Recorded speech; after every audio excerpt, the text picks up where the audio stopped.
I am Desmond Whitaker, 71 years old, and until last Tuesday, I thought my greatest achievement was raising a good son. I had just dropped him off at the airport, feeling a familiar swell of fatherly pride. But 5 minutes down the highway, my phone buzzed with a message from Yolanda, our housekeeper of 10 years. It read, "Mr. Desmond, do not go home. Check the living room cameras now." I pulled over, my heart pounding, and opened the hidden security app on my phone. What I saw frozen on that screen was a betrayal so deep it shattered 40 years of my life in an instant. Before I continue this story, let me know where you are watching from in the comments below. Hit like and subscribe if you have ever been entirely blindsided by someone you trusted with your life. Growing up in the suburbs of Milwaukee, I learned early on that a man provides. I spent 4 decades working as a structural engineer, designing the seismic dampeners that keep commercial bridges from collapsing during earthquakes. I made a good living, a very good living, but I never flaunted it. When my wife passed away a decade ago, I poured all that quiet love and stability into our only son, Trevor. He is 35 now, and to anyone looking from the outside, he was a hard-working entrepreneur trying to get his tech startup off the ground. That Tuesday morning began like any other. The sun was barely up, casting a pale golden light over the driveway of the house I bought free and clear 30 years ago. Trevor was throwing his sleek leather duffel bag into the trunk of my car. He looked stressed, rubbing the back of his neck the way he always did when he was carrying the weight of the world. He told me he was flying out to a vital tech conference in Portland, a make-or-breaks meeting that could finally secure the venture capital his company desperately needed to survive. As we drove to the departures terminal, he talked non-stop about server costs and investor meetings. I listened, nodding along, playing the role of the supportive, oblivious father. I wanted him to succeed so badly. When I pulled up to the curb at the airport, I reached into my jacket pocket and handed him a check for $5,000. I told him it was to help with expenses, to buy a nice dinner for those potential investors, and to take a little pressure off his shoulders. He hugged me, holding on for a second, longer than usual, and thanked me profusely. "You are the best, Dad," he said, looking me right in the eye. "I will make you proud." I watched him walk through the sliding glass doors of the terminal. A 35-year-old man who still looked like my little boy from the back. I merged back onto the highway, feeling a profound sense of peace. I was a retired man whose house was paid off, whose son was striving for greatness, and whose life was finally settling into a quiet, comfortable rhythm. I was about 5 miles down the interstate when my phone buzzed on the dashboard mount. I normally ignore texts while driving, but the notification flashed across the screen with Yolanda's name. Yolanda is a saint of a woman, our housekeeper for the past 10 years. She is practically family, taking care of the house with a quiet grace since my wife died. Yolanda never texts me unless there is an emergency. I tapped the screen at a red light. The message sent an immediate, icy chill down my spine. "Mr. Desmond, do not go home. Check the living room cameras now." My hands tightened on the steering wheel. I immediately pulled onto the shoulder of the highway, throwing the car into park. The cars whizzed by me, a blur of noise and speed, but inside my vehicle, the silence was deafening. My breathing grew shallow as a knot formed in my stomach. Now, there is something you should know about me. As a structural engineer, I spent my career anticipating disaster. I look for stress points, invisible fractures, and hidden weaknesses. When I retired, that mindset did not just turn off. A few years ago, I hardwired my own encrypted security system throughout my house. It was not a cheap off-the-shelf package. It was a custom grid, completely invisible, with high-definition cameras hidden in the air vents and smoke detectors. Trevor never knew about it. I never felt the need to mention it. It was just an old man's hobby, a way to keep an eye on the property when I traveled. I opened the hidden app on my phone, my thumb hovering over the living room feed. The video buffered for a fraction of a second, before snapping into crystal clear focus. I expected to see a burglar, a broken window, a stranger, rummaging through my belongings. Instead, I saw my own living room bathed in morning sunlight. Standing right in the middle of my Persian rug was Trevor, the same son I had just watched walk into the airport terminal. Beside him was his wife Danielle, wearing a sharp designer pantsuit, her arms crossed tight over her chest. And standing across from them by my antique coffee table was an unfamiliar man wearing a cheap, ill-fitting gray suit. My mind raced. Had Trevor missed his flight? Had he come back for something he forgot? But why was the stranger there? And why did Danielle look so frantic? I tapped the screen to activate the audio feed. The microphone crackled to life, picking up the sharp, anxious voices echoing in my home. "I do not care how much it costs," Danielle was saying, her voice tight with panic. "We just need this done today. We are out of time."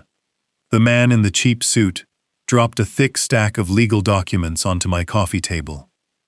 "It is going to cost you 10 grand for my stamp," he said, his voice raspy and unprofessional. "You are asking me to notarize a forged signature on a property deed. That is serious prison time if we get caught."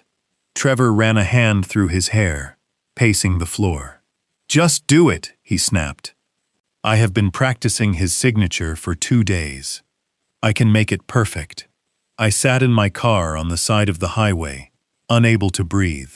My son, my flesh and blood, picked up a pen and leaned over my coffee table. Through the audio feed, the true horrifying motive dropped like an anvil. Trevor was never going to Portland. There was no tech conference. There was no struggling startup. As the stranger in the gray suit started stamping the pages, Danielle began pacing. "If the syndicate does not get the $200,000 by tomorrow, they are going to kill you, Trevor," she hissed. "You told me you had this under control. You told me the sports betting was just a hobby." "It is under control," Trevor shot back aggressively, signing another page. "As soon as this quitclaim deed is recorded, the house transfers to the LLC. We have a cash buyer lined up for tomorrow morning. We sell the house for $800,000, pay off the syndicate, and take the rest to leave the country." "But what about your dad?" Danielle asked, her voice entirely devoid of empathy. "He is going to come home from his errands and find out he is homeless." Trevor did not even look up from the forgery. "He has his pension," Trevor said coldly. "He will figure it out. He always does. I just need this house." They were signing a forged quitclaim deed to steal my home, a house worth over $1 million, just to pay off an illegal sports betting syndicate and flee the country. They were leaving me with nothing. I stared at the screen as the fake notary stamped the final document with a loud, echoing thud. That sound finalized the death of my family. I did not scream. I did not throw my phone. I did not turn the car around and race home to confront them in a fit of rage. Instead, I reached up and turned the key, shutting off the car engine entirely. The silence returned, heavy and suffocating. I closed my eyes.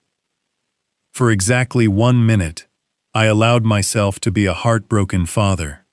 I felt the hot sting of tears behind my eyelids. I mourned the little boy who used to sit on my shoulders to watch the 4th of July fireworks. I mourned the son I thought I had raised to be an honest, hard-working man. The betrayal was an intense physical ache in my chest, a deep laceration of the soul. And then that 1 minute was over. I opened my eyes, and the grieving father was gone. In his place was the structural engineer, the man who looks at a collapsing bridge and calmly calculates how to reinforce the steel and isolate the damage. My son had placed a massive catastrophic stress load on the foundation of my life. He expected me to crumble. He expected me to be a naive, vulnerable old man who would weep and ask what went wrong while they stole my legacy. But I was not going to crumble. The silent adjustment had begun. I picked up my phone and opened my messages. I could not let Yolanda get caught in the crossfire. If those syndicate members showed up, or if Trevor and Danielle realized she was on to them, she could be in serious danger. I quickly typed a message to her. Yolanda, leave the house immediately through the back door. Do not pack anything. Go straight to your sister's house across town. Speak to no one. Say nothing to Trevor or Danielle. I am safe.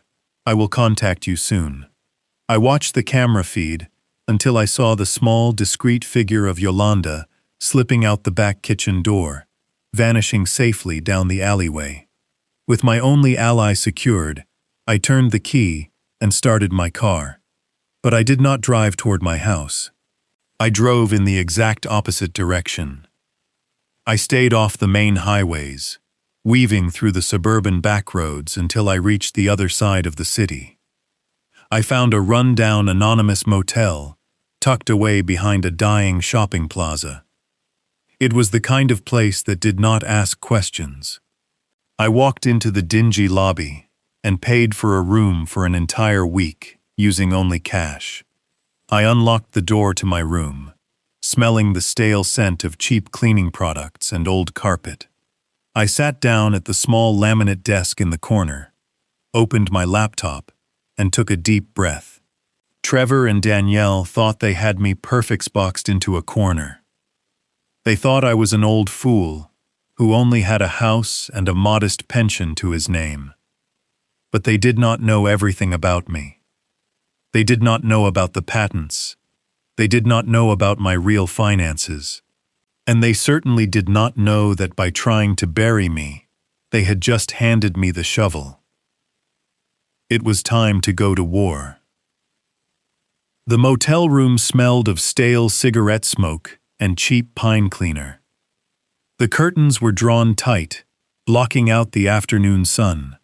I sat at a wobbly laminate desk in the corner, the glow of my laptop screen casting long shadows against the peeling wallpaper.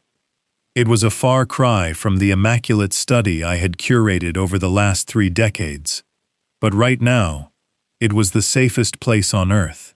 It was my sanctuary. It was my war room.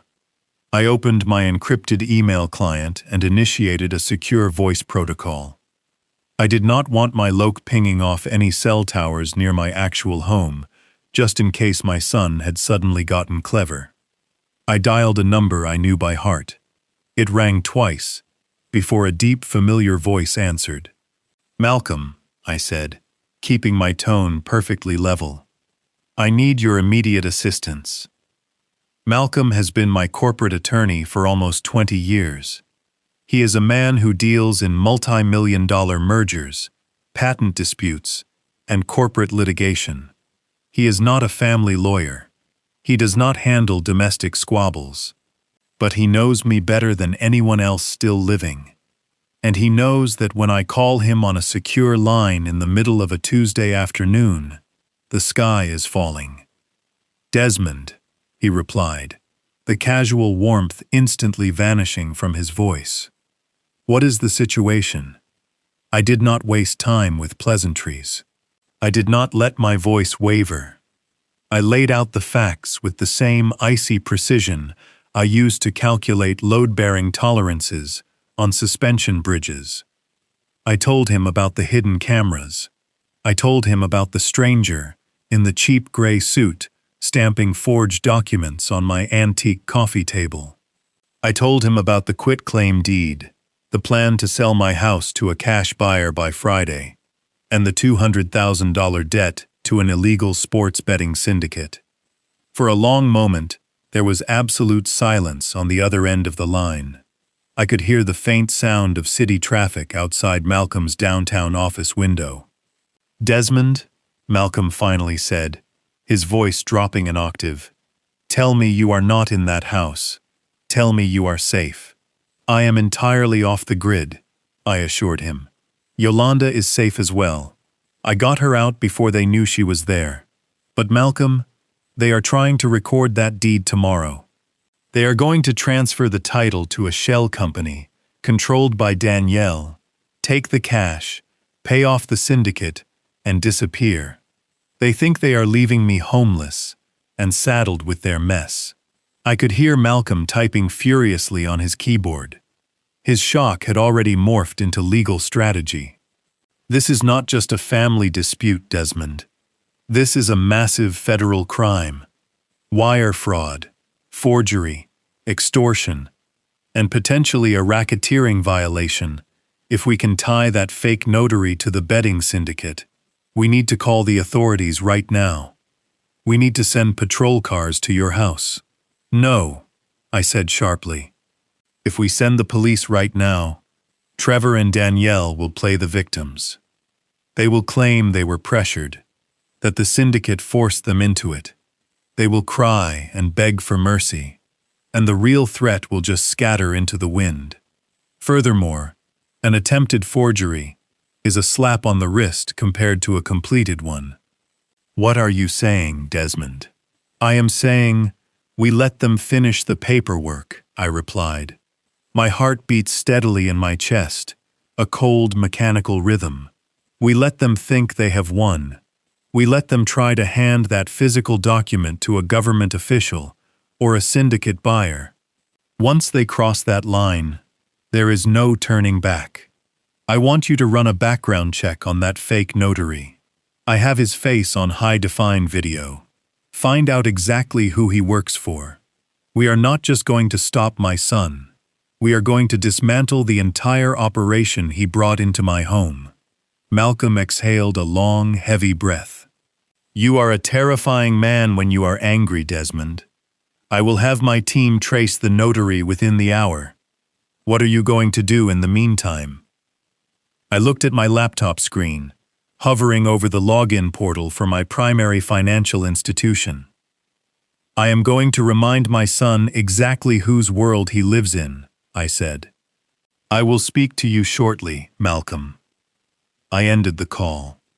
The silence of the motel room wrapped around me once more. The foundation of my life had cracked, but it would not collapse. I was about to show Trevor what a controlled demolition really looked like. I stared at the login screen for my primary financial institution. To my son, I was just a retired man living on a fixed pension, a man whose only real asset was the house he grew up in. That was the narrative I had carefully constructed for him over the past 15 years. I wanted him to believe that every dollar mattered, that success was born from sweat and perseverance, and not handed down on a silver platter. Trevor always thought my career as a structural engineer was ordinary. He knew I worked on bridges, but he never understood the specifics of what I actually built.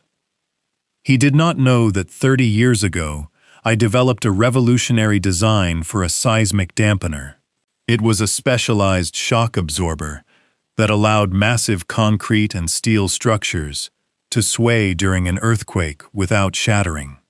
I hold 3 foundational patents for that technology. Almost every major commercial bridge built in earthquake-prone regions over the last 2 decades utilizes my design. Those patents generate millions of dollars in royalties every single year. The money sits in diversified trusts and offshore accounts, growing quietly and compounding in the background of my seemingly ordinary life. I drove a 10-year-old sedan. I mowed my own lawn. I bought my clothes off the rack. I did all of this intentionally. When my wife and I realized how much wealth we had accumulated, we made a pact. We looked at the children of our wealthy acquaintances, kids who grew up entitled, lazy, and arrogant, waiting around for their parents to die so they could cash out. We promised each other we would never let our boy become one of them. We wanted Trevor to build his own empire. We wanted him to know the pride of earning his own way in the world. I thought I was protecting him from the corrupting influence of unearned wealth. I thought I was molding him into a man of character. Instead, my deception had inadvertently set the stage for his downfall. The tragic irony tasted like ash in my mouth. Trevor was risking federal prison and his very life to steal a house worth $1 million, completely unaware that he was already the sole heir to an estate worth 50 times that amount. If he had just been a loyal son, if he had just come to me and asked for help with his gambling debts, I could have written a check and wiped his slate clean without even feeling the financial impact. I would have been disappointed, but I would have saved him. But he did not ask for help. He chose betrayal. He chose to throw me to the wolves. My phone vibrated on the cheap motel desk, pulling me out of my thoughts. It was Malcolm calling back. I answered immediately. Malcolm told me he had the information I wanted, his voice completely devoid of its usual calm demeanor. He explained that the man in the gray suit, the one stamping those forged documents, was named Dario Falcone. He was not a licensed notary. I was not even a low-level con artist. Falcone was a known enforcer for a very dangerous offshore sports betting syndicate operating out of the city. The words hung in the air. The situation had just escalated from a terrible family betrayal to a lethal threat. Malcolm continued to explain that this man had a criminal record for extortion and aggravated assault. This meant my son did not just hire a shady guy to fake a document. The syndicate sent an enforcer to my house, personally, to ensure the deed transfer happened. They were holding my son hostage in his own scheme. If Trevor did not hand over a recorded property deed by tomorrow, they were not going to take him to court. They were going to take his life. I absorbed this information, letting the cold reality wash over me. My son was playing a deadly game with ruthless people. He thought he was smart enough to outmaneuver them by stealing my home. He thought he was in control. Malcolm sounded genuinely alarmed as he stressed the gravity of the situation. He told me we needed to get federal protection because these people did not leave loose ends. I told him I understood perfectly as I stared at my bank login screen. They were expecting a scared old man to be utterly destroyed by tomorrow afternoon. They were expecting Trevor to hand them the keys to my kingdom. But they were dealing with an engineer, and I was about to collapse the ground right out from under them. The sun had long since set, plunging my cheap motel room into complete darkness. The only light came from the harsh blue glow of my laptop screen. I sat perfectly still, watching the live feed from my living room. The night vision cameras painted my home in eerie, ghost-like shades of green and black. It was past midnight, but my son and his wife were wide awake. They were not pacing in fear of the syndicate. They were packing. I watched as Danielle dragged a heavy cardboard box onto my antique Persian rug. She walked over to the mahogany mantel and reached for the silver tea set. That tea set had belonged to my late wife. It was a wedding gift from her grandmother, something she polished with gentle care every Sunday evening. Danielle grabbed the silver teapot by its delicate spout and tossed it into the cardboard box. She did not even bother to wrap it. She just threw it in like it was garbage. Next, Trevor walked into the frame, He was carrying my wife's wooden jewelry box, the one I had carved for her with my own hands for our 10th anniversary. He dumped the contents onto the sofa, sifting through the pearl necklaces and gold bracelets, looking for the pieces that would fetch the highest price at a pawn shop. A familiar heavy ache pressed against my ribs. I wanted to reach through the screen and shake some sense into him. I wanted to ask him how he could desecrate his mother's memory so casually, but I pushed the emotion down, locking it away in a dark corner of my mind. The time for sorrow had passed. It was time to start cutting the cords. I minimized the security application and opened a new window in my web browser.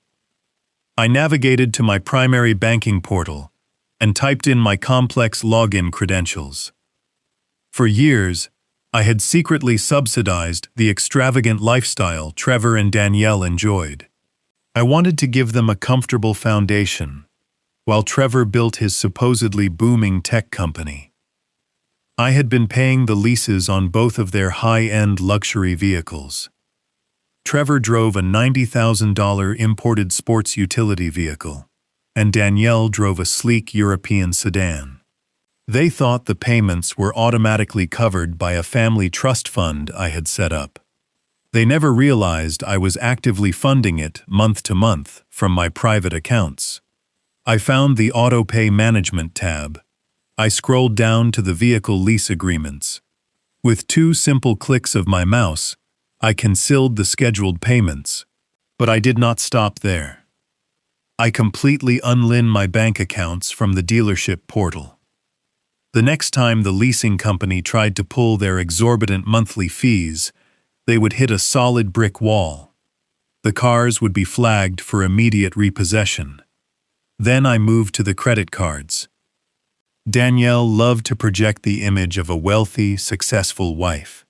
She frequently dined at the most expensive restaurants in the city and shopped at exclusive designer boutiques. All of this was funded by a premium platinum credit card.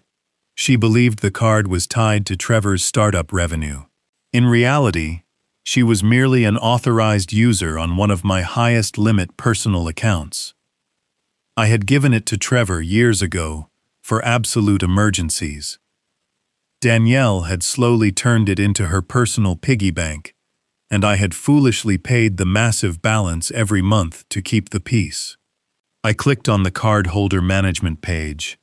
Danielle's name stared back at me in bold black letters. I selected her profile. A prompt appeared, asking if I was certain I wanted to revoke authorized user privileges.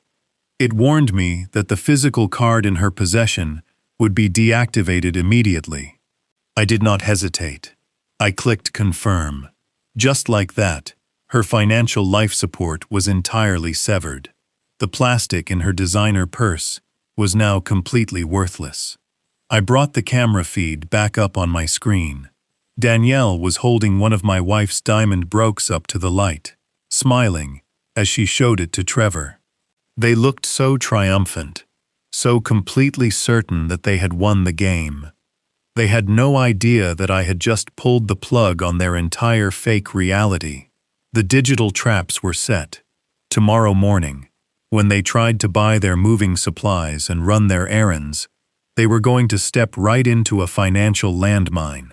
I leaned back in my uncomfortable motel chair and watched them pack, waiting patiently for the sun to rise. The pale morning light crept through the thin motel curtains. I had not slept a single minute. My eyes were locked on the glowing screen of my laptop. It was shortly after 8 in the morning, when the living room camera picked up movement. Danielle walked into the frame, wearing a silk robe, holding her sleek silver laptop. She sat down at my kitchen island and opened the device. I increased the audio volume on my feed to hear every detail. She picked up her phone and started making a call. I listened as she requested an expedited delivery of premium moving crates and specialized packing materials for fragile antiques. She was talking to a high-end logistics company. She wanted private couriers to haul my late wife's valuables to a discreet buyer across town. She read off the 16 digits of the platinum credit card I had canceled just hours ago. She smiled as she confirmed the expiration date and security code. A few moments passed. I watched her expression shift from smug satisfaction to mild annoyance. She asked the operator what they meant by a declined transaction. She told them to try it again and suggested that they probably typed the numbers incorrectly. She read the numbers aloud a second time, tapping her perfectly manicured nails against my granite countertop. I could hear the faint voice of the operator through her phone speaker apologizing and stating the bank was firmly rejecting the charge. Danielle hung up in a huff. She immediately dialed the customer service number on the back of the card. I leaned forward in my motel chair, waiting for the impact. She put the phone on the speaker, while she went to the refrigerator to pour a glass of expensive orange juice. A bank representative answered and asked for her details. Danielle demanded to know why her premium card was declining, a simple logistics transaction. I watched a very satisfying sequence of events unfold. The representative informed Danielle that she was no longer an authorized user on the account. The voice on the phone explained that the physical card had been permanently deactivated by the primary account holder. Danielle dropped her glass. It shattered across the kitchen tile, but she did not even look down. She screamed for Trevor, her voice shrill and echoing through the empty house. My son ran into this kitchen a few seconds later, wearing a panicked expression. He asked her what was wrong, looking around as if he expected to see the syndicate enforcers waiting for him. Danielle shoved the useless piece of plastic toward his chest. She told him the card was dead and that the bank said the primary account holder shut it down. Trevor grabbed his own phone. I could see the wheels turning in his head. He opened his banking application to check his accounts. His face drained of all color. He began pacing rapidly back and forth across the kitchen floor, stepping right over the broken glass. He told Danielle that he just received a notification from the luxury car dealership. The automatic lease payments for both of their vehicles had bounced overnight. The leasing company was demanding immediate payment, or they would initiate repossession protocols. Danielle asked him how that was possible. She reminded him that the family trust always covered those expenses automatically. Trevor looked at her with wild, desperate eyes. He told her he did not know what was happening, but that they were completely out of liquid cash. They needed money right now to pay the movers to transport the stolen antiques and clear out the house before the syndicate buyer arrived tomorrow. Without that initial cash, they could not execute their escape plan. I watched them unravel. The panic was setting in deep. Their entire financial safety net had vanished into thin air over the course of a single night. They were realizing that their wealthy lifestyle was a complete illusion, a fragile structure that I had supported and that I had just demolished. I sat in my quiet motel room and drank a lukewarm cup of black coffee. The foundation was cracking perfectly. The load-bearing walls of their arrogance were giving way to pure terror. They thought they had backed an old man into a corner. They were slowly figuring out that they were the ones trapped in a cage. I watched the live feed on my laptop screen as the morning sunlight spilled across my kitchen. Trevor was pacing the length of the hardwood floor. He looked like a trapped animal. The panic from the canceled credit cards and the bounced car payments was clearly gnawing at his nerves. He kept running his hands over his face and looking out the window as if he expected the police or the syndicate enforcers to pull into the driveway at any second. Danielle was sitting on the sofa with her head in her hands, looking completely defeated. Then I saw my son stop pacing. He pulled his smartphone from his pocket and stared at it for a long moment. I could see the gears turning in his head. He needed to know where I was. He needed to make sure I was not going to walk through the front door and ruin his timeline for selling my home to the cash buyer. I watched him tap the screen a few times. A second later, my own phone began to vibrate on the cheap motel desk. The caller identification displayed his name. I did not answer immediately. I let it ring. I watched him on the screen. He was biting his lower lip. He brought his phone down and tapped it again. Suddenly, a strange noise started playing from the wireless speaker on my kitchen counter. It sounded like the low hum of a busy crowd, mixed with the clinking of ceramic coffee cups and the hiss of an espresso machine. He was playing a background noise track to fake his location. He brought his phone back up to his ear. I smiled a cold and bitter smile. I picked up my phone and pressed the green button to accept the call. "Hello, Trevor," I said warmly.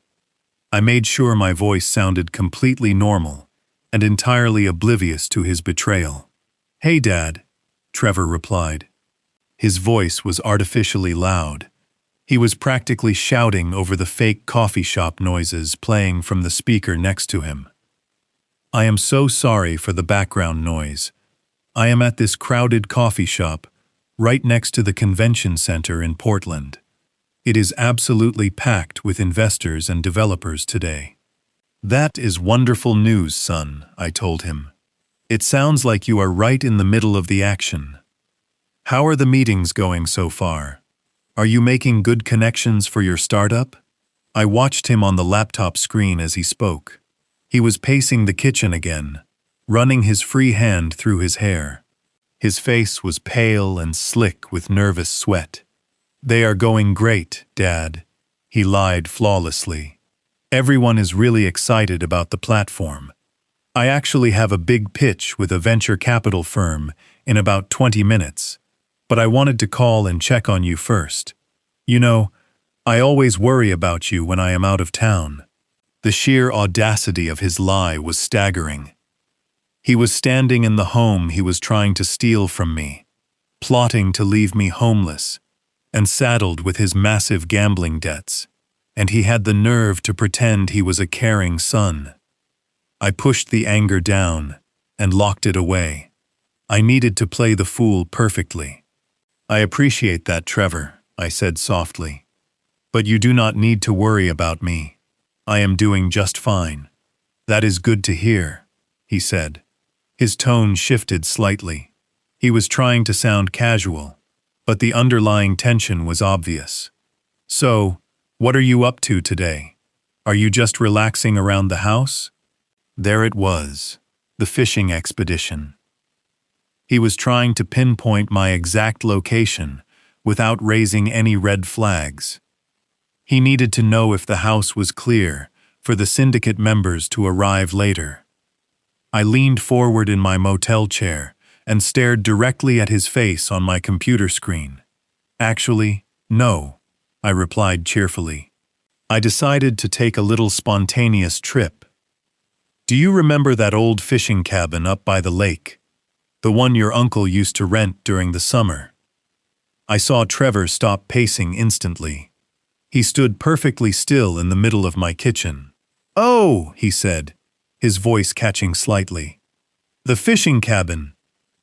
Are you up there right now?" "Yes, I am," I lied smoothly. I decided I needed to get out of the city for a few days and enjoy the fresh air. I drove up here first thing this morning. The weather is absolutely beautiful today. I watched his shoulders drop. The physical transformation on the screen was incredible. The rigid panic that had been gripping his body seemed to melt away in an instant. He let out a long breath. On the phone, it sounded like a sigh of exhaustion, but on the camera feed, I could see it was pure, unadulterated relief. "Wow, Dad, that sounds really nice," he said. His voice was suddenly much lighter. The fake enthusiasm was back in full force. "How long are you planning to stay up there?" "Well, that is the best part," I told him. "I think I am going to make a long weekend out of it. I brought plenty of supplies and a few good books. I probably will not be back to the house until late Sunday evening." "Sunday evening," he repeated. He looked over at Danielle on the sofa and gave her a massive thumbs up. Danielle closed her eyes and let her head fall back against the cushions, looking just as relieved as he did. "Yes, Sunday evening," I confirmed. "There is only one small problem, though. The cell phone reception up here is absolutely terrible. I had to hike up a hill just to get enough signal to answer your call. I am going to turn my phone off to save the battery. So if you try to call me and it goes straight to voicemail, do not panic. I am perfectly safe. I am just off the grid for a few days." I watched him cover the microphone on his phone with his hand. He mouthed the words, "He is gone until Sunday," to his wife. Danielle actually smiled for the first time all morning. "That makes sense, Dad," Trevor said into the phone, removing his hand from the microphone. "You just enjoy yourself. Turn your phone off and catch some fish. Do not worry about a thing back home. I will call you on Sunday when you get back to civilization." "Thank you, son," I replied. "Good luck with your big investor meeting today. I know you are going to do great things. I am very proud of you." The words tasted like poison in my mouth, but I delivered them with perfect fatherly warmth. "Thanks, Dad," Trevor said. "I love you. I will talk to you on Sunday." "I love you too," I replied. I pressed the red button to end the call. On my laptop screen, I watched Trevor reach over and turn off the background noise playing from the wireless speaker. The fake coffee shop vanished. The quiet reality of my stolen home returned.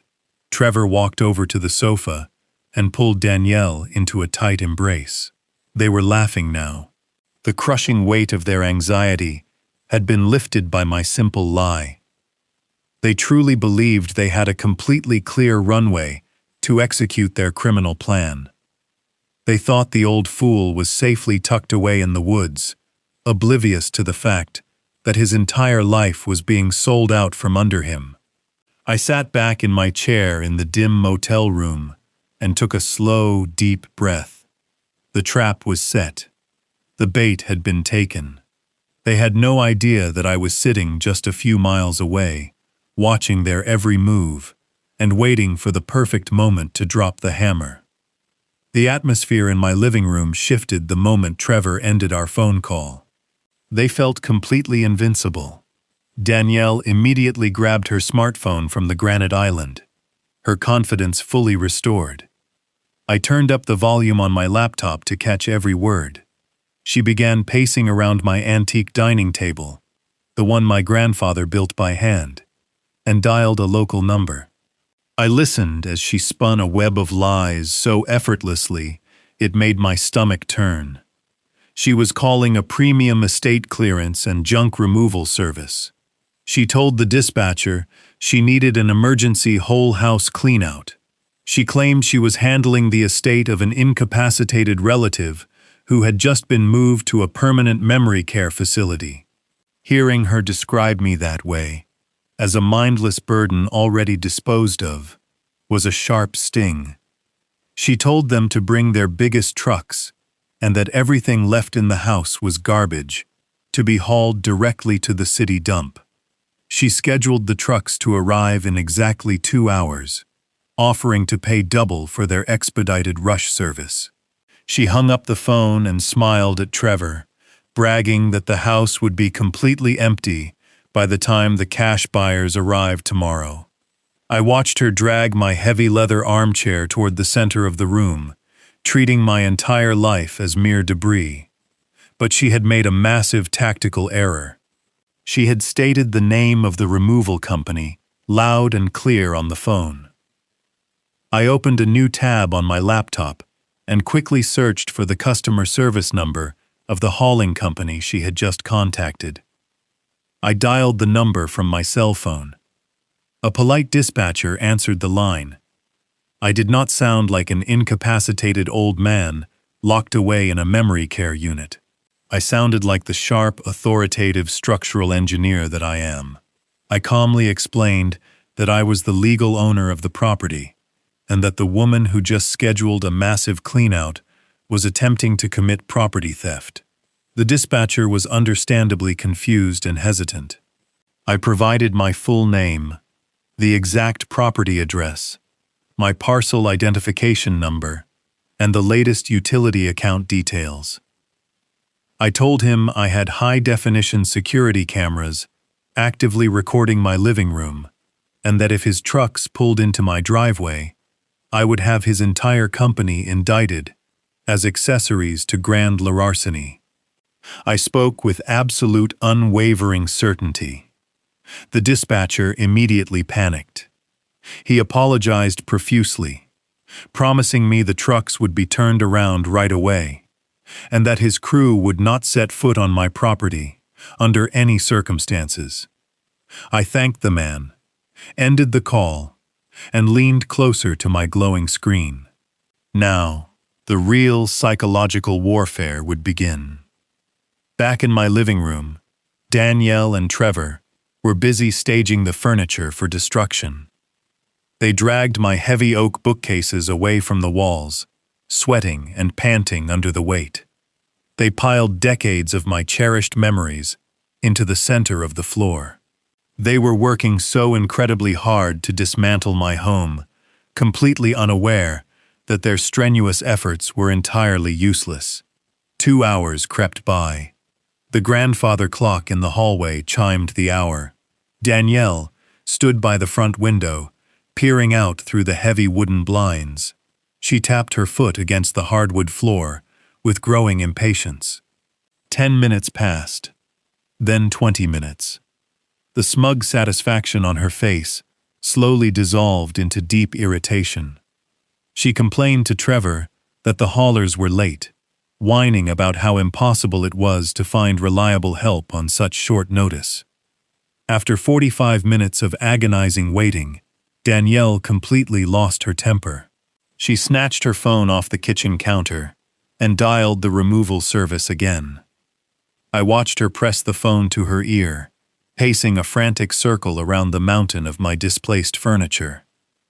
I could only imagine the exact words the dispatcher was telling her on the other end of the line. Her face suddenly went slack. Her jaw physically dropped open. She screamed into the receiver, demanding to speak to a manager, demanding to know exactly who canceled her order.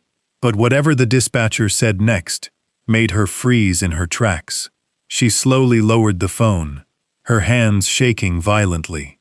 Trevor stopped moving boxes and asked her what was wrong. She looked at him with wide, terrified eyes.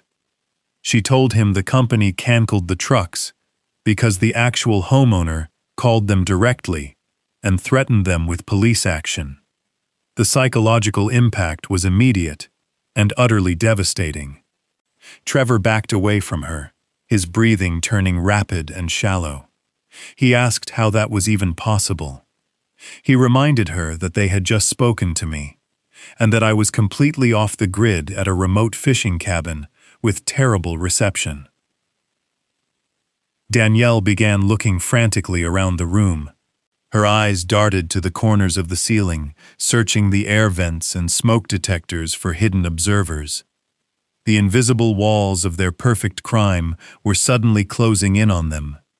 They were completely alone in my house, yet they suddenly felt the terrifying, crushing weight of being watched. They thought they were the predators, but the panic in their eyes proved they finally realized they were the prey. The paranoia in the living room had reached a boiling point. Trevor and Danielle spent the next few hours jumping at every shadow and whispering in hushed tones. I sat in my motel room monitoring the camera feeds as the afternoon sun began to dip below the horizon. Just before 5 o'clock, a heavy black sport utility vehicle rolled into my driveway. The crunch of the tires on the gravel sounded loud through my computer speakers. Trevor flinched. He wiped his sweaty palms on his jeans and walked slowly toward the front entryway. He took a deep breath before pulling the door open, expecting the supposed cash buyers who were going to save him from his massive debts. Two men stepped across the threshold, pushing their way inside without waiting to be invited. They were not wearing the tailored suits of wealthy real estate investors. The first man was tall and broad-shouldered, wearing a dark leather jacket over a tight black shirt. His face was weathered and scarred, marked by years of violence. The second man was shorter, but built like a cinder block, carrying a thick manila folder in his heavy hands. They walked right past Trevor and headed straight for the kitchen, their heavy boots echoing on my hardwood floors. Danielle shrank back against the wall, pulling her cardigan tight around her chest. I turned up the volume on my laptop. Trevor closed the front door and scurried after them, trying to put on a brave face. He greeted them nervously, welcoming them to the property, and offering to give them a tour of the recent renovations. The tall man ignored him completely. He opened my stainless steel refrigerator, grabbed a bottle of expensive imported water, and twisted the cap off. He took a long drink before turning his cold, dead eyes onto my son. He told Trevor to drop the act because they were not there to look at crown molding or appreciate the granite countertops. They were enforcers for the betting syndicate, and they were there to inspect their new collateral. The shorter man threw the manila folder onto my kitchen island with a loud smack. It was not a purchase agreement. It was a dossier of Trevor and his gambling debts, tracking every missed payment and every broken promise over the last 2 years. The tall man leaned against the counter, invading my son's personal space. He explained that the boss was losing his patience. The original arrangement was to sell the house, flip the cash, and wire the money to offshore accounts by the end of the week. But given how unreliable Trevor had proven to be, the syndicate decided they were no longer waiting for a wire transfer. They were seizing the house directly to cover the principal and the exorbitant interest. Danielle tried to interject, offering them a seat in the living room, trying desperately to maintain some semblance of upper-class hospitality. The shorter man just glared at her, telling her to keep quiet and stay out of grown men business. She immediately fell silent, trembling as she realized her designer clothes and suburban arrogance meant absolutely nothing to these men. They did not care about her social status or her fake apologies. They only cared about the $200,000 her husband owed them.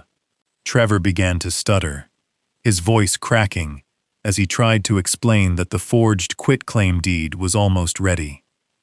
He promised them the paperwork would be completely finalized tomorrow and that they would have full legal ownership of the property to sell whenever they wanted. The tall man laughed, a low rumbling sound that contained no humor whatsoever. He told Trevor that they already owned the property the moment he decided to gamble with money he did not have. They were simply there to make sure the asset was secured and that Trevor did not try to pull any fast ones before the ink on the forged deed was dry. I watched the feed with a mixture of disgust and cold satisfaction. My son had invited vipers into my home, believing he could control them with a fake deed and stolen equity. Now those same vipers were standing in my kitchen, drinking my water and looking at Trevor like he was nothing more than a minor annoyance, standing in the way of their payday. The illusion of the quick, easy escape was completely shattered. Trevor was no longer a clever tech entrepreneur pulling off the ultimate scam.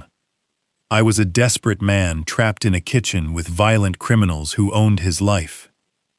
The heavy silence in the kitchen was broken only by the sound of Trevor taking a ragged breath. He tried to take a step back, but the tall man moved with terrifying speed. The enforcer reached out and closed his massive fist around the collar of the shirt Trevor was wearing. He lifted my son slightly off the hardwood floor, forcing him to look directly into his cold, unblinking eyes.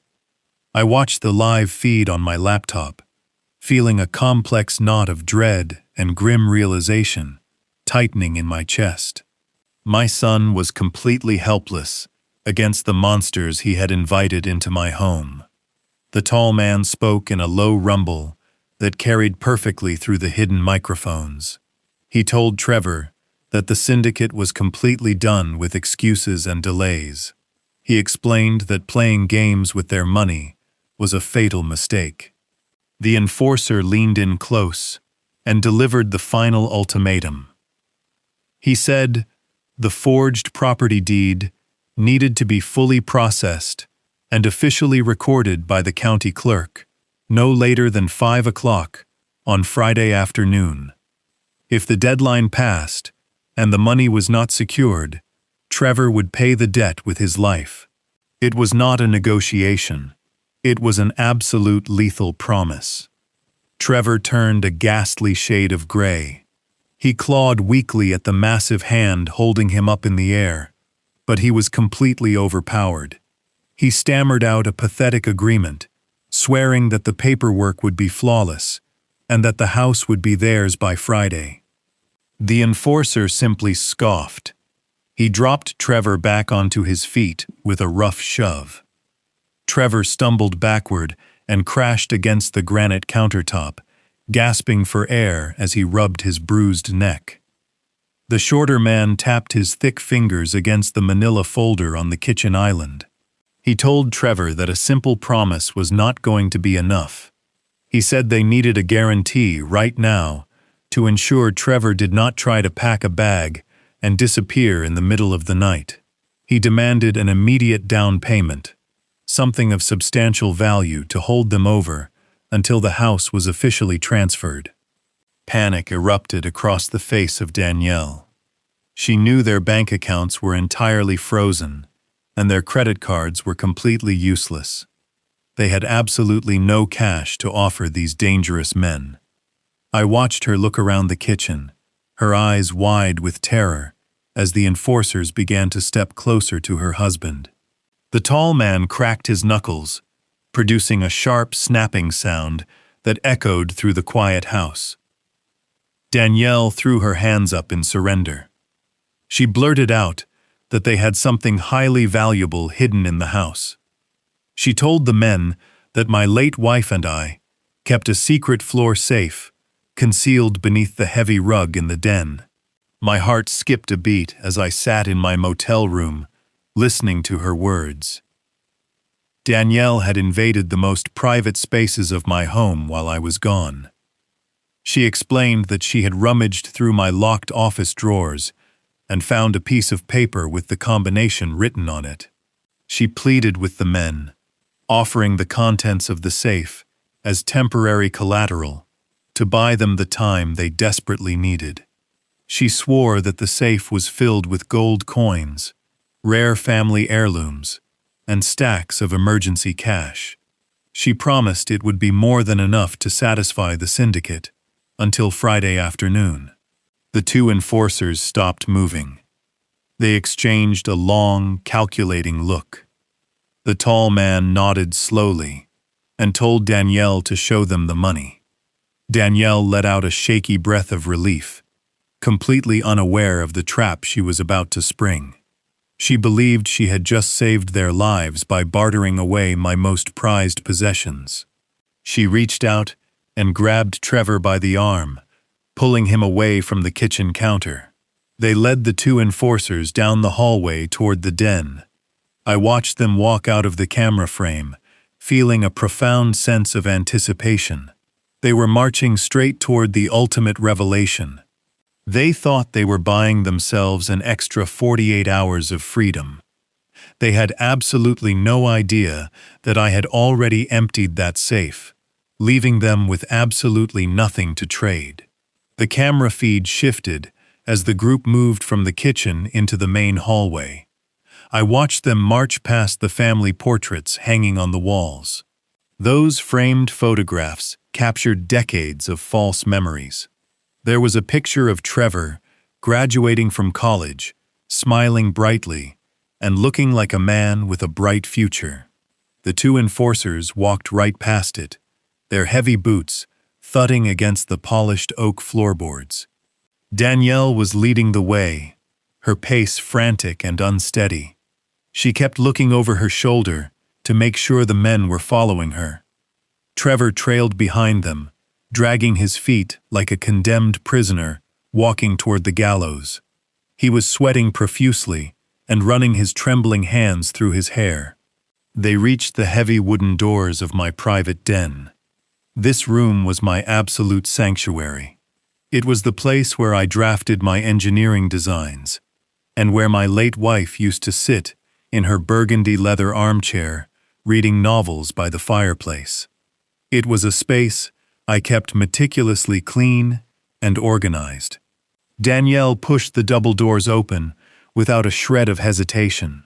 She walked straight to the center of the room, where a massive hand-woven rug covered the floor. The tall enforcer leaned against the doorframe, crossing his massive arms over his chest. He told them to hurry up and stop wasting his time. Danielle fell to her knees, ruining her expensive designer trousers on the dusty floorboards. She grabbed the thick edge of the wool rug and pulled with all her might. The rug was heavy, and she struggled to move it aside. Trevor just stood there watching her, his arms hanging limply at his sides. He did not even offer to help his wife. I was completely paralyzed by his own fear. Danielle managed to fold the heavy fabric back, revealing the bare hardwood underneath. Right in the center of the floor was a small square panel, cut seamlessly into the wood. Danielle pried the wooden panel up with her fingernails and tossed it aside. Beneath it lay the solid steel door of my hidden floor safe. The dark metal gleamed faintly under the ambient light of the room. I sat in my dark motel room, leaning close to my laptop screen. A profound sense of violation washed over me. This was the ultimate invasion of my privacy. Danielle had no right to know about that safe. She had no right to bring violent criminals into my most private sanctuary. But the anger was quickly replaced by a cold, calculating satisfaction. I knew exactly what was about to happen. I knew the devastating reality that was waiting for them beneath that steel lid. Danielle reached into the pocket of her cardigan and pulled out a crumpled piece of paper. It was a page torn from a small notebook I kept locked inside my mahogany desk. She had spent hours digging through my personal belongings while I was gone, violating every boundary to steal my security code. Her hands were shaking so violently she dropped the paper onto the floor. She scrambled to pick it up, her breathing shallow and rapid. The shorter enforcer stepped further into the room, his eyes locked on the steel safe. He told her to open it and stopped stalling. Danielle nodded frantically, holding the crumpled paper in her left hand, while she reached out with her right hand to touch the digital keypad. I watched her press the first digit. A small electronic beep echoed through the quiet room. She pressed the second number, then the third. She was holding her breath, desperate to get it right on the first try. She believed with absolute certainty that opening this metal box would solve all their problems. She truly thought she was about to hand over stacks of crisp $100 bills and heavy gold coins. She thought she was buying their freedom. Freedom, and purchasing a clean slate from the syndicate. She pressed the final digit and then hit the activation key. A solid mechanical click resonated from the floor as the heavy locking bolts slid back into their housing. The digital light on the keypad turned from red to a bright glowing green. Danielle let out a loud gasp of relief. She looked up at the tall enforcer with a triumphant smile plastered across her face. She told them they were about to see more than enough value to cover the debt, until the house was officially sold. She was so proud of her deception. She felt so incredibly smart for finding my hidden vault and offering up my life savings to save her own skin. Trevor finally took a step forward, his eyes wide with desperate hope. He believed his wife had just pulled off a miracle. He thought his gambling debts were about to be washed away by the wealth of the old fool he called his father. They both stared at the heavy steel lid, completely unaware of the absolute void waiting for them. I had installed that safe nearly 2 decades ago. It was embedded directly into the concrete foundation of the house, making it completely impossible to remove by force. For years, it held the most precious items my wife and I owned. It held our marriage certificate, the original patent documents that built my fortune, and a substantial amount of emergency cash. It was designed to protect my family from any unforeseen disaster. Now my family was using it to destroy me. Danielle gripped the metal handle tight.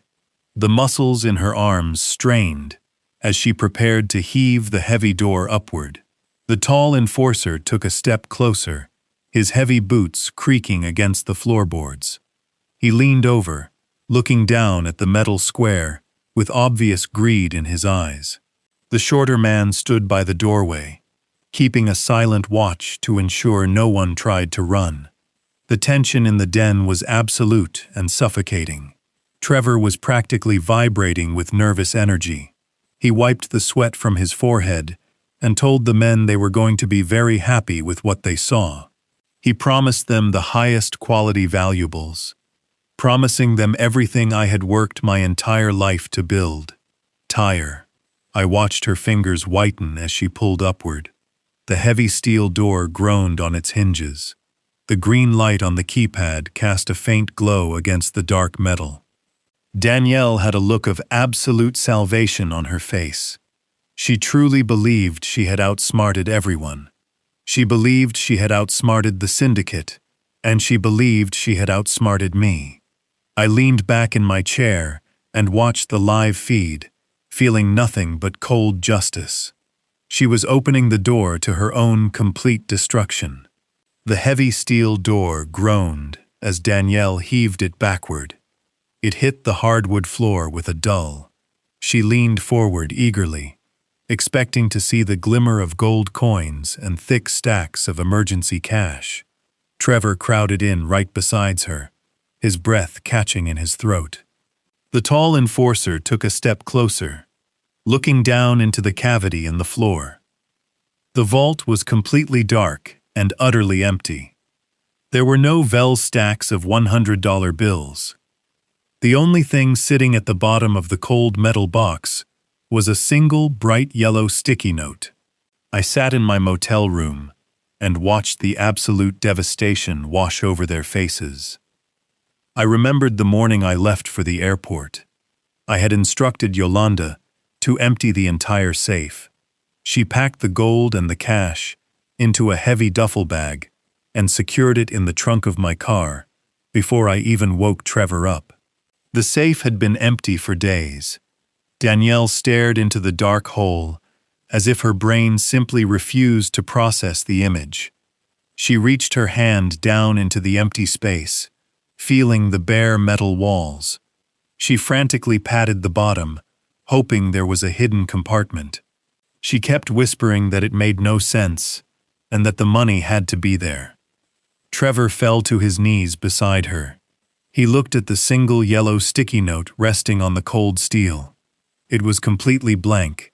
It was just a bright, glaring symbol of their total failure. The tall enforcer let out a sharp, cruel laugh. It was a sound completely devoid of any sympathy. He looked down at the two of them, kneeling on the floor like broken children. He told Trevor that playing games was a very bad idea. The shorter man shook his head in disgust and turned toward the hallway. The tall enforcer grabbed the collar of Trevor once again and hauled him to his feet. He slammed my son against the wall of the den, knocking a framed painting to the floor. The glass shattered everywhere. The man leaned in very close to Trevor. He kept his voice low and terrifyingly calm. He told my son that this little magic trick just cost him whatever small amount of patience the syndicate had left. He reiterated the absolute final deadline, Friday afternoon at exactly 5 o'clock. If the recorded property deed was not in their hands by that exact minute, they would stop asking for money. They would simply take his life. The enforcer dropped Trevor to the floor, letting him fall directly into the shattered glass. Without another word, the two massive men turned around and walked out of the room. Their heavy boots echoed down the hallway. A moment later, the heavy oak front door slammed shut, shaking the entire house. The silence that followed was heavy and suffocating. I watched the live feed as Trevor remained on the floor, bleeding slightly from a small cut on his hand. Danielle was still kneeling next to the empty safe, staring into the void. The immediate physical threat was gone, but the psychological destruction had just begun. Danielle slowly stood up. Her face was entirely drained of color. She looked at the empty vault, and then she looked at her husband. The illusion of their perfect, affluent marriage evaporated in that exact second. She completely lost her mind. She screamed at Trevor, her voice shrill and echoing off the walls of my den. She asked him how he could be so incredibly stupid. She blamed him for the entire situation. She screamed that she had wasted the best years of her life, pretending to be happy, while he slowly dragged them into financial ruin. She yelled that he was a complete failure, who had to rely on a fake startup to impress his friends, while secretly borrowing from dangerous criminals. She screamed that his gambling addiction had ruined her life, and that she was now going to be killed by violent men because he could not control himself. She paced furiously around the room, kicking the wooden panel across the floor. Trevor scrambled to his feet, his own fear rapidly transforming into defensive rage.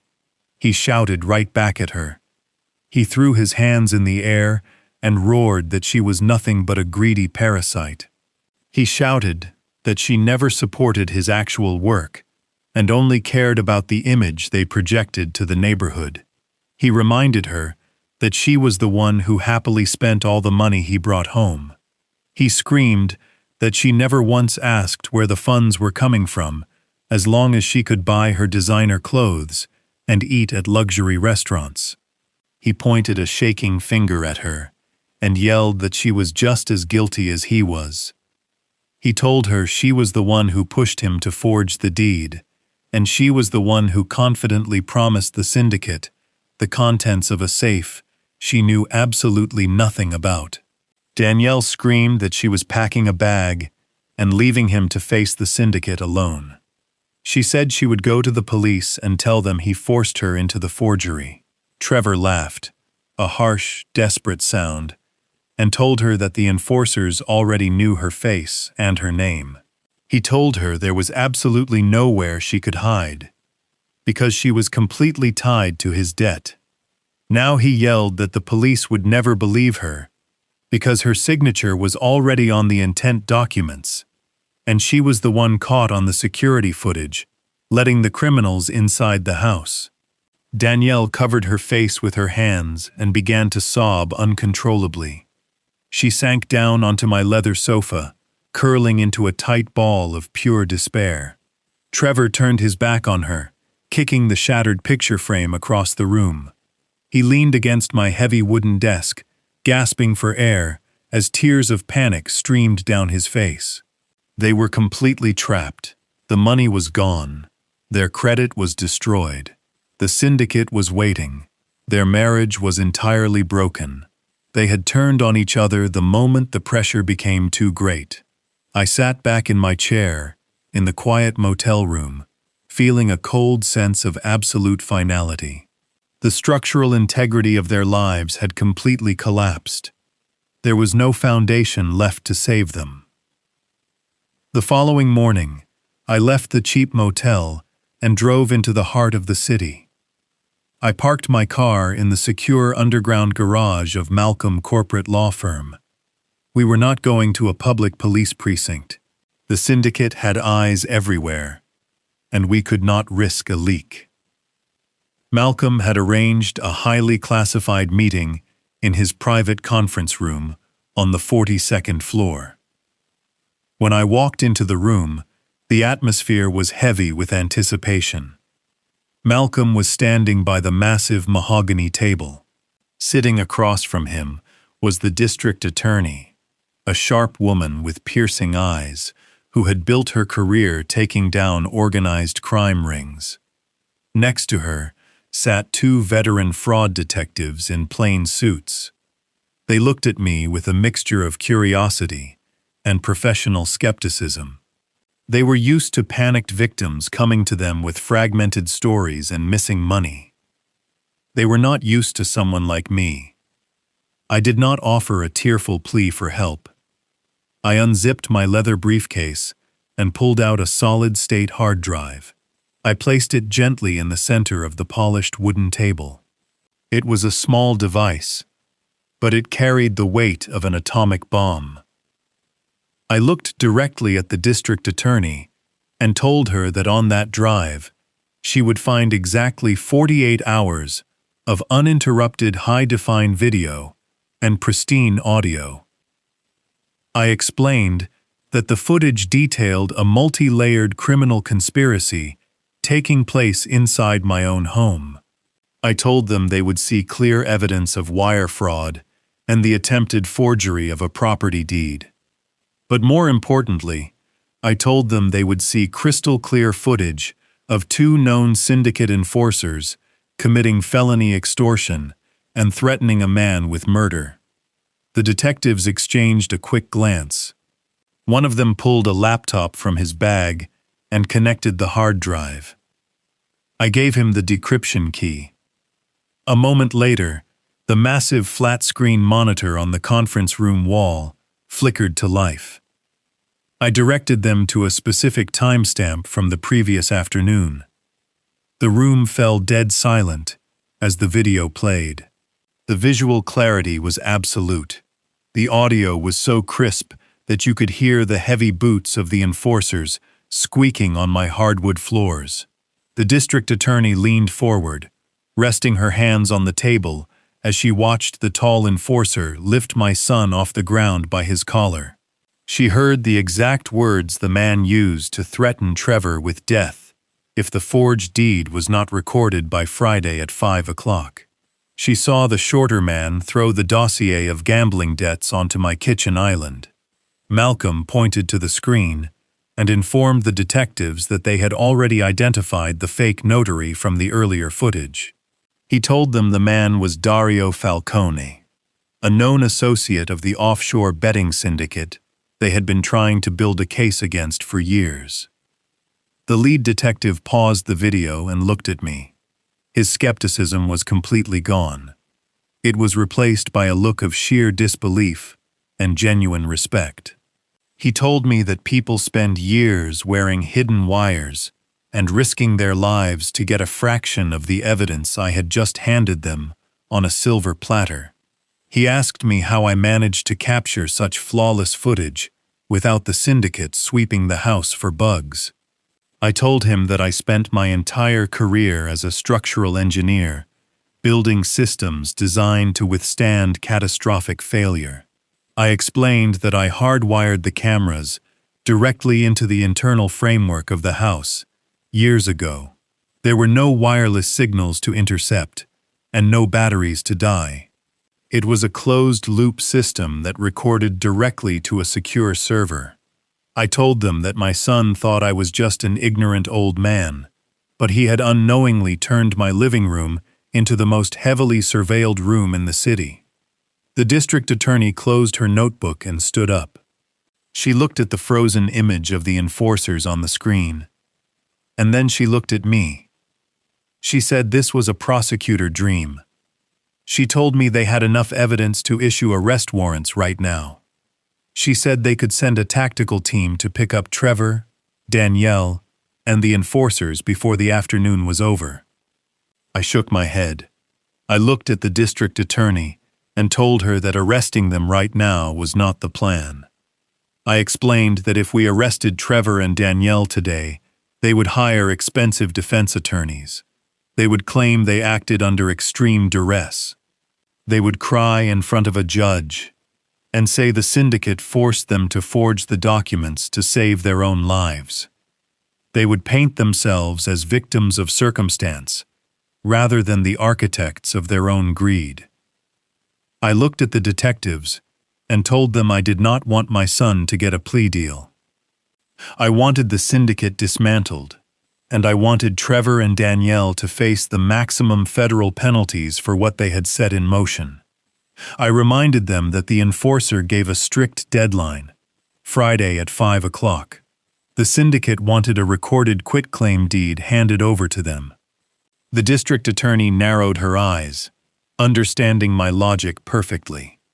She asked me what exactly I was proposing. I told her we were going to let the clock run out. We were going to let Trevor and Danielle practice my signature. We were going to let them believe they had successfully stolen my legacy. I wanted them to physically hand that fraudulent document over to the syndicate buyer. I explained that once that piece of paper changed hands, the crime escalated from a simple family dispute to a massive federal conspiracy to commit wire fraud and property theft. The room was entirely quiet. The professionals in the room realized they were not directing this operation. They were simply providing the legal framework for a trap I had already designed. I was not a grieving father looking for comfort. I was a man executing a flawless structural demolition. The lead detective leaned back in his leather chair and studied me for a long moment. He told me that my logic was entirely sound, but the execution of such a plan was going to be incredibly dangerous. He explained the exact legal mechanics of what we were dealing with. If we sent patrol cars to arrest Trevor and Danielle right now, the defense attorneys would absolutely tear the case apart in a courtroom. They would argue that the forged documents were merely practice, and that no actual transaction had taken place. They would claim that the syndicate had coerced a terrified young couple into a corner, and that my son was just a victim of circumstance. But if we waited until Friday afternoon, everything would change. The detective explained that the moment Trevor physically handed that forged quitclaim deed over to the syndicate buyer, the crime would cross a massive legal threshold. It would no longer be a simple case of domestic fraud or a family dispute over property. It would instantly become a completed federal felony involving racketeering and interstate wire fraud. The district attorney chimed in, agreeing completely with the detective. She said that catching them in the act of transferring the property was the absolute only way to ensure the syndicate enforcers and my son both faced mandatory minimum prison sentences. There would be no room for plea deals, and no way for them to claim they were just scared kids making a mistake. They would be caught dead to rights participating in a coordinated criminal enterprise. But she warned me that the syndicate was not going to play games. If the transaction happened in my house, they would likely have armed men on the premises to ensure everything went smoothly. She said law enforcement needed a highly controlled environment to execute a sting operation safely. I looked at the professionals sitting around the heavy mahogany table. I told them that my house was already the most controlled environment in the entire city. I reminded them about the hidden security cameras and the encrypted audio feeds in every single room. I explained that I knew the blind spots, the structural layout, and the exact acoustic range of the property. I offered my home as the staging ground for the final trap. I told them I wanted the detectives to surround the perimeter on Friday afternoon and wait for my signal. The lead detective shook his head initially. He told me that standard protocol required them to send undercover officers inside the house or wait until the criminals exited the property.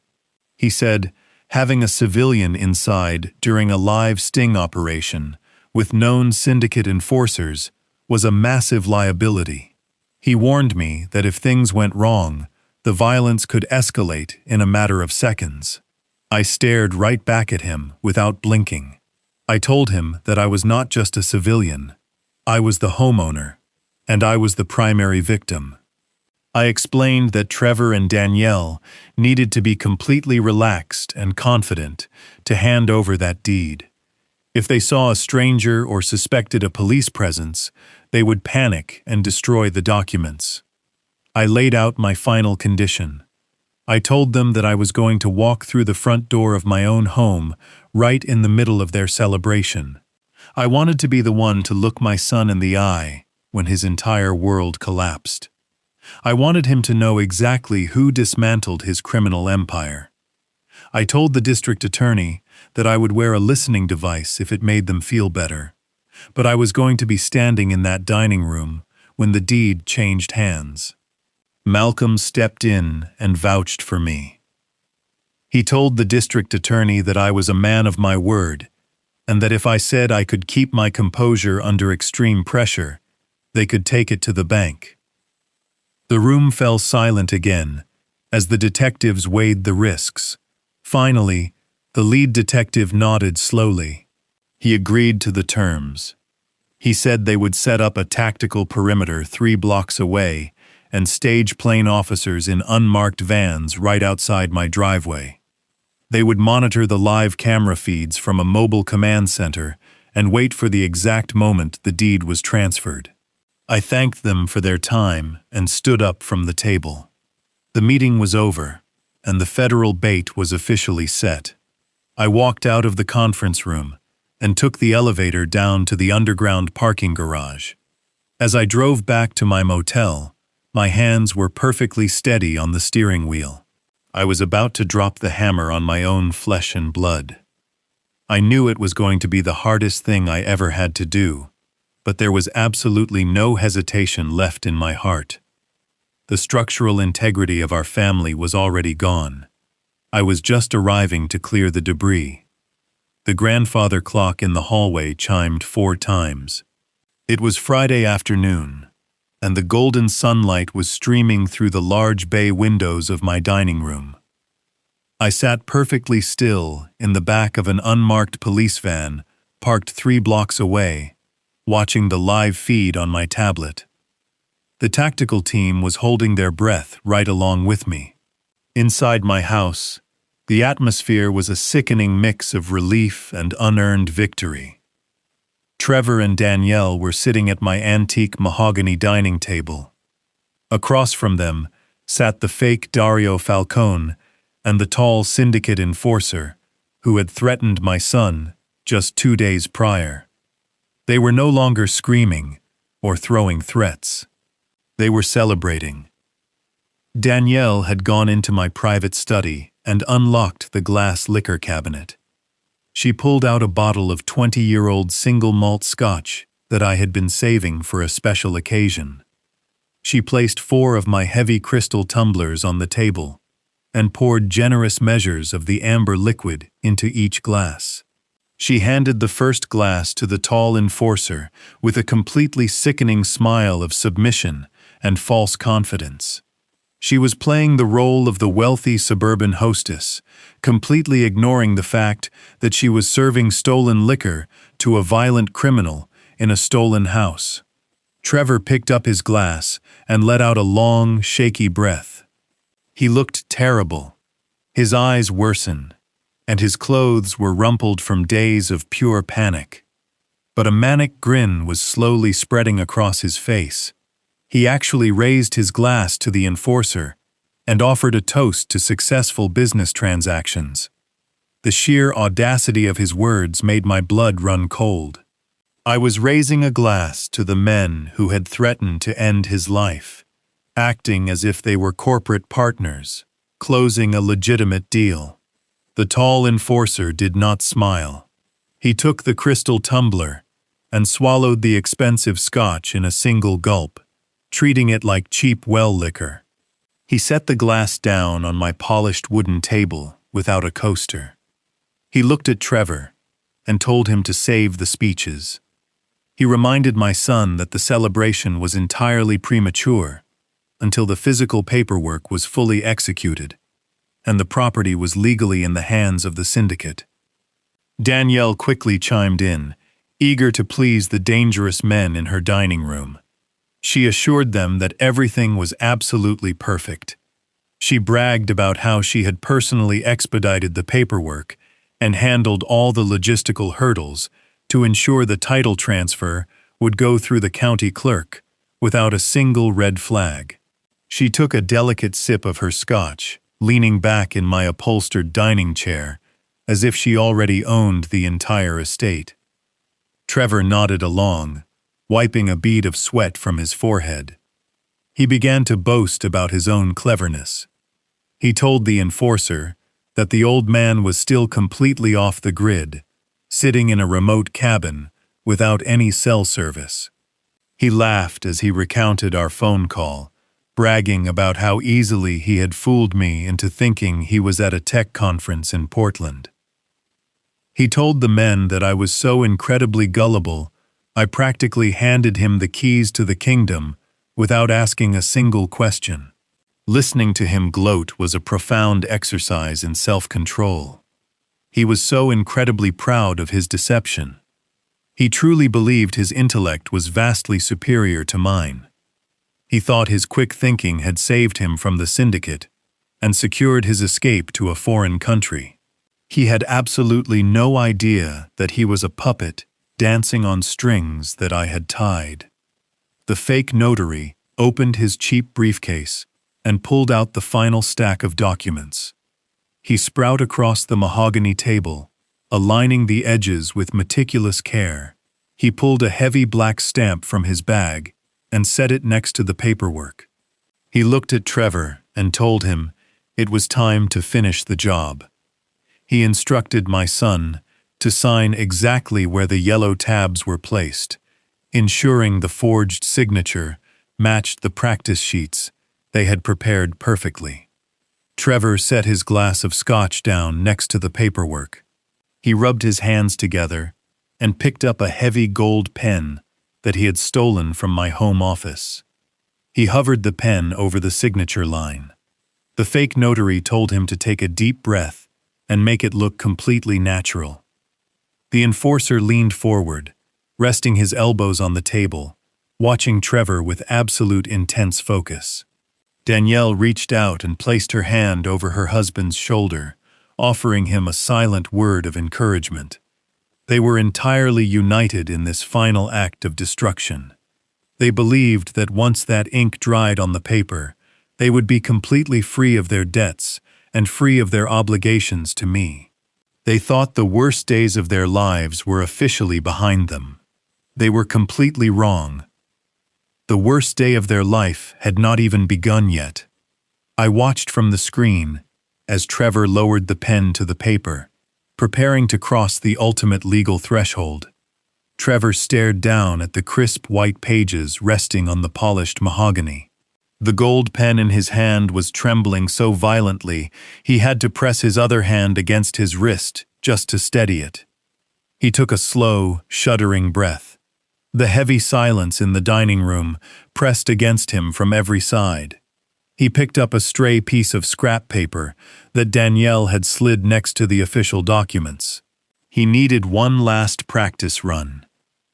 He needed to make absolutely sure the curves and the loops matched the signature I had spent decades perfecting. I watched the live feed from the back of the surveillance van, with my eyes locked entirely on my son. I could see the tiny beads of sweat forming on his forehead. I could see the exact moment his conscience tried to intervene, and the exact moment his fear crushed it completely. He pressed the pen to the scrap paper and drew the letters of my name, Desmond Whitaker. He stared at his handiwork for a long few seconds. Danielle leaned over his shoulder, inspecting the dark ink. She gave him a tight nod of approval. She whispered that it was completely flawless, and that no one would ever question it. The tall enforcer shifted his heavy weight, looking incredibly impatient. He tapped his thick fingers against the tabletop, demanding that Trevor stop stalling and finish the transaction. He warned them that they were burning daylight, and his boss was not paying him to watch a pathetic art class. Trevor swallowed hard. His Adam apple bobbed in his throat. He moved the scrap paper aside and pulled the official quitclaim deed directly in front of him. This was the document that stripped away everything I owned. This was the piece of paper that transferred the title of my home into the hands of violent criminals to cover a massive gambling debt. He hovered the gold pen over the solid black line at the bottom of the final page. He paused for just a fraction of a second. He hesitated. I held my breath inside the dark van, wondering if the boy I raised was still in there somewhere. I wondered if he would throw the pen down and refuse to steal from his own father. I wanted him to stop. Part of me desperately wanted him to push the paper away and face the consequences of his actions without destroying our family. But the hesitation vanished as quickly as it appeared. He pressed the tip of the pen against the thick paper. He moved his hand with a practiced fluid motion, carefully forging my first name and then my last name. He did not look away until the final stroke was complete. He lifted the pen and stared at the dark blue ink drying on the white page. He let out a long, heavy exhale that sounded like a deflating balloon. Danielle immediately let out a loud gasp of sheer relief. She practically collapsed against the back of her chair, covering her face with both of her hands. She truly believed they had just crossed the finish line. She thought the terrible nightmare was officially over and that they were entirely safe. The man in the cheap gray suit, the fake notary named Dario Falcone, leaned forward. He pulled the signed document toward his side of the table. He gave the forged signature a quick visual inspection, running his eyes over the sharp angles. He gave a short, satisfied grunt. He reached into his leather bag and pulled out a heavy metal notary stamp. He positioned the stamp perfectly over the bottom corner of the deed, right beside the stolen signature. He pressed down with his entire body weight. A loud, echoing thud reverberated through the dining room. The sound was sharp and metallic, cutting through the tense atmosphere like a gunshot.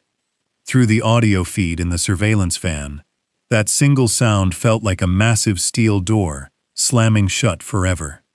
Falcone lifted the stamp, revealing the dark circular seal of approval. He gathered the pages together, tapping them neatly against the mahogany surface to align the edges. He placed them inside a clear plastic folder. Without saying a single word, he slid the folder slowly across the smooth wooden table. The thick packet of papers glided directly into the massive hands of the tall syndicate enforcer. The enforcer picked up the folder. He opened it and inspected the ink and the seal. A slow, terrifying smile finally crept across his scarred face. He closed the folder and tucked it securely inside his dark leather jacket. He looked at Trevor and gave a slow, deliberate nod. He announced that the debt was officially settled and that they were entirely finished with their business. Trevor slumped forward, resting his head on his arms against the table. He was laughing and crying at the exact same time. The adrenaline and the absolute terror were completely draining out of his body, leaving him as a hollow shell of a man. Danielle reached out and rubbed his back, telling him over and over that they were finally free and that they were going to start a brand new life away from all of this stress. They had absolutely no idea what they had just done. Inside the unmarked van, the lead detective turned to me and gave a sharp, firm nod. The legal threshold had just been crossed. By physically handing that forged document to the syndicate enforcer, the crime had instantly escalated in the eyes of the law. It was no longer a simple plan or a tragic family dispute. It was a completed federal felony involving interstate wire fraud and racketeering. They had just sealed their own fate with a single drop of ink. The detective reached for his radio and quietly ordered the tactical teams to stand by for the final breach. He looked at me and asked if I was absolutely ready to do this. I did not hesitate. I stood up from my seat inside the dark van and straightened the lapels of my tailored suit. I told him I had been ready for 48 hours. I stepped out of the back of the van and onto the quiet suburban street. The afternoon sun warmed my face, but my blood was running completely cold. I walked slowly toward the front door of my own home, preparing to introduce my son to the devastating reality he had just created. I stood on the front porch of the house I had owned for 30 years. The afternoon sun was warm against my back, but I felt entirely cold. I reached into my pocket and pulled out my heavy brass key. I slid it into the lock. The familiar metallic click sounded unusually loud in the quiet suburban air. I pushed the heavy oak door open and stepped across the threshold. I did not announce myself. I did not call out a greeting. I walked into the main hallway with slow, deliberate steps. Malcolm was right beside me, holding a thick leather briefcase, his expression completely unreadable. I was not wearing the faded khaki pants and comfortable sweaters that Trevor was used to seeing me in. I was wearing a dark, custom-tailored suit. It was the armor I used to wear when I walked into boardrooms to negotiate multi-million-dollar engineering contracts. I wanted my son to see the man who actually built the foundation he was trying to steal. I walked past the staircase and turned the corner into the dining room. The scene was exactly as I had watched it on the camera feed. The fake notary was packing away his heavy stamp. The tall syndicate enforcer was tucking the clear plastic folder containing the forged deed into his dark leather jacket. Danielle was leaning back in her chair, with a look of absolute arrogant relief plastered across her face. Trevor was holding a heavy crystal tumbler of my best scotch, raising it to his lips to take a celebratory drink. I stopped perfectly still in the entryway of the dining room. Trevor froze. The color instantly drained from his face, leaving him a ghastly, sickly white. His hand began to shake uncontrollably. The crystal tumbler slipped from his fingers. It hit the hardwood floor and shattered into dozens of jagged pieces. The amber liquid splashed across the polished wood, pooling around his expensive leather shoes. No one moved. The silence in the room was absolute and terrifying. It was the sound of a structural collapse happening in real time. "Dad," Trevor gasped. His voice was barely a whisper, thin and completely broken. Danielle scrambled to her feet so fast, her chair scraped loudly against the floorboards. She looked like she had just seen a ghost. She stammered, her voice high and frantic. "Desmond, you are supposed to be at the lake." The tall syndicate enforcer slowly turned to face me, his hand instinctively resting over the inside pocket of his jacket, where the forged deed was hidden. The fake notary took a slow step backward, realizing instantly that the celebration was entirely over.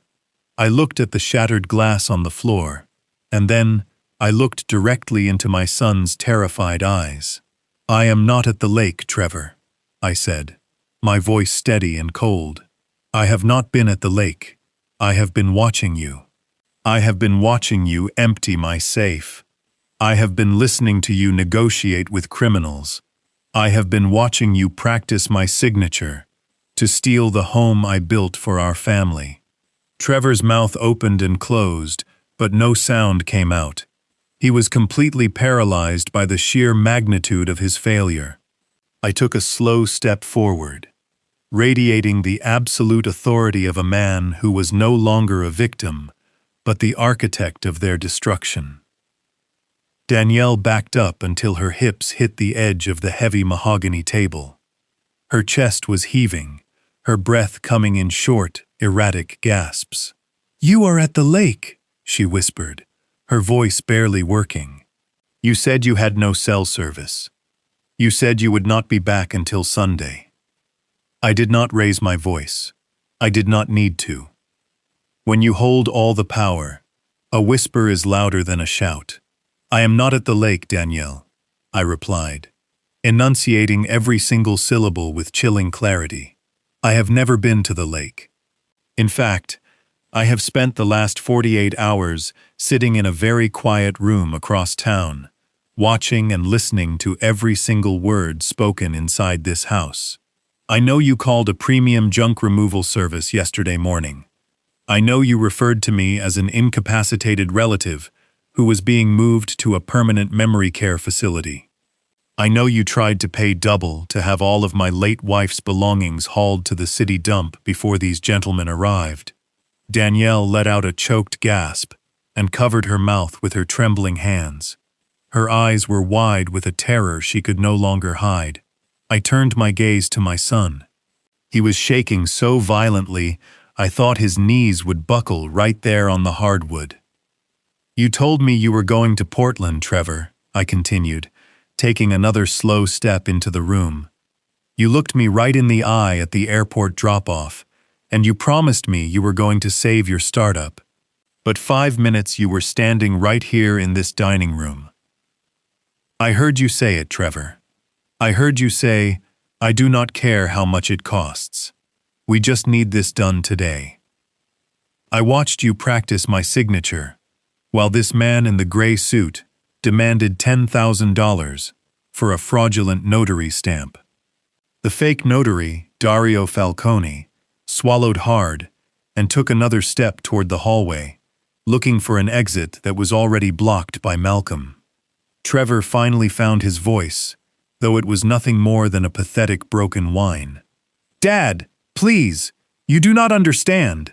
They were going to kill me. I owe them money." I had no choice. I did not let him finish. I cut him off with the exact words he had used to condemn me. "I has his pension," I said, my voice echoing off the high ceilings.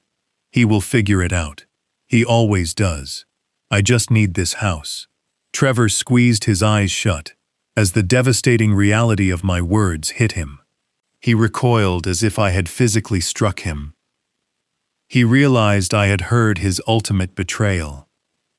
He realized I knew he was perfectly willing to leave his own father, completely destitute, out on the street, just to save his own skin. I was not finished. I stepped closer, my presence commanding the entire room. "I heard your grand escape plan, Trevor. I heard you tell your wife that you would sell the house for $800,000, pay off the syndicate, and take the rest to leave the country. You planned to flee and leave me holding the bag for your criminal negligence." I looked at the tall syndicate enforcer, who was still standing by the table. He was a dangerous man, but he was currently surrounded by a trap he did not comprehend. He kept his hand inside his leather jacket, clutching the clear plastic folder that held the forged deed. "You thought you were walking into a desperate situation with 2 scared kids," I said, addressing the enforcer directly. "You thought you could come into my home, drink my 20-year-old scotch, and extort my son for a piece of property. You thought Danielle, handing over the combination to my hidden floor safe, was a lucky break to cover the interest on a $200,000 gambling debt. You thought you had everything perfectly under control." The enforcer narrowed his eyes, his hardened face tightening as he realized the depth of his exposure. He stopped moving completely. "But you opened an empty vault," I told them, sweeping my gaze across all four of the criminals standing in my dining room. You opened an empty vault because I had Yolanda clear it out the moment I saw you plotting on my security cameras. Every single transaction, every canceled credit card, every bounced luxury car lease over the past 2 days was not a system error. It was me. I shut off the money. I canceled the moving trucks. I turned this house into a cage, and you all walked right in and locked the doors behind you. Danielle began to sob uncontrollably, sinking down into one of my dining chairs. She curled her arms around her stomach, weeping as the total destruction of her wealthy suburban facade crashed down around her.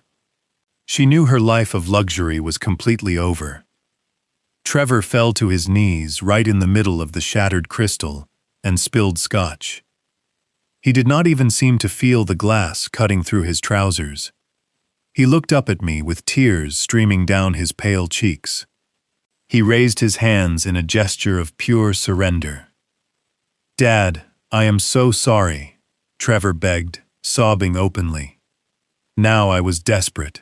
I was so scared. "I will do anything to fix this. Please, just pay them. You have the money. Just pay the debt and let us go. I promise I will never ask you for anything ever again." I looked down at the boy I had raised. I looked at the man who was perfectly willing to discard me like garbage to cover his own failures. There was no pity left in my heart. There was only the cold, calculated precision of an engineer removing a critical failure from the structure of his life. "You are right about one thing, Trevor," I told him, my voice completely devoid of any emotion. "You will never ask me for anything, ever again."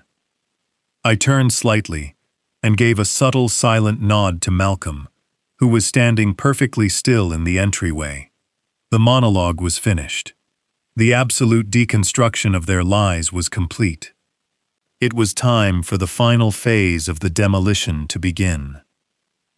The tall syndicate enforcer was not a man who survived in the criminal underworld by being slow to understand a threat. He watched the silent exchange between Malcolm and myself. He saw my son weeping on the floor. He processed the absolute certainty in my voice. In a fraction of a second, the enforcer realized that he had walked blindly into a highly coordinated federal trap. He knew the forged quitclaim deed inside his leather jacket was the physical evidence that would lock him inside a prison cell for the rest of his natural life. The enforcer did not try to negotiate. He did not say a single word. He simply acted with the brutal, explosive speed of a cornered animal. He shoved his hand deep into his jacket, clutching the clear plastic folder tight against his chest. He spun around, his heavy boots slipping for a brief moment on the spilled scotch before he caught his balance. He lowered his shoulder and lunged right past the fake notary, barreling straight toward the kitchen archway. I was making a desperate sprint for the back door, hoping to disappear through the alleyways before the authorities could close the net. I was incredibly fast, but my tactical planning was much faster. Malcolm reached into his coat pocket and pressed a small black transmitter. It was the absolute final signal. We did not even have to wait for the enforcer to reach the kitchen. The heavy oak front door of my house flew open with a deafening crash as a heavy steel battering ram completely destroyed the deadbolt.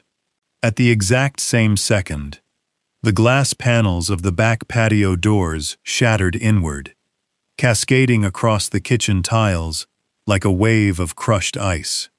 The quiet suburban dining room was instantly consumed by absolute blinding chaos. A dozen plain detectives and heavily armored federal agents poured into my home from every single entry point. They moved with terrifying synchronized precision. The air was immediately filled with overlapping shouts and deep authoritative commands echoing off the high ceilings. Officers in heavy tactical gear swarmed the dining room, cutting off every possible avenue of escape.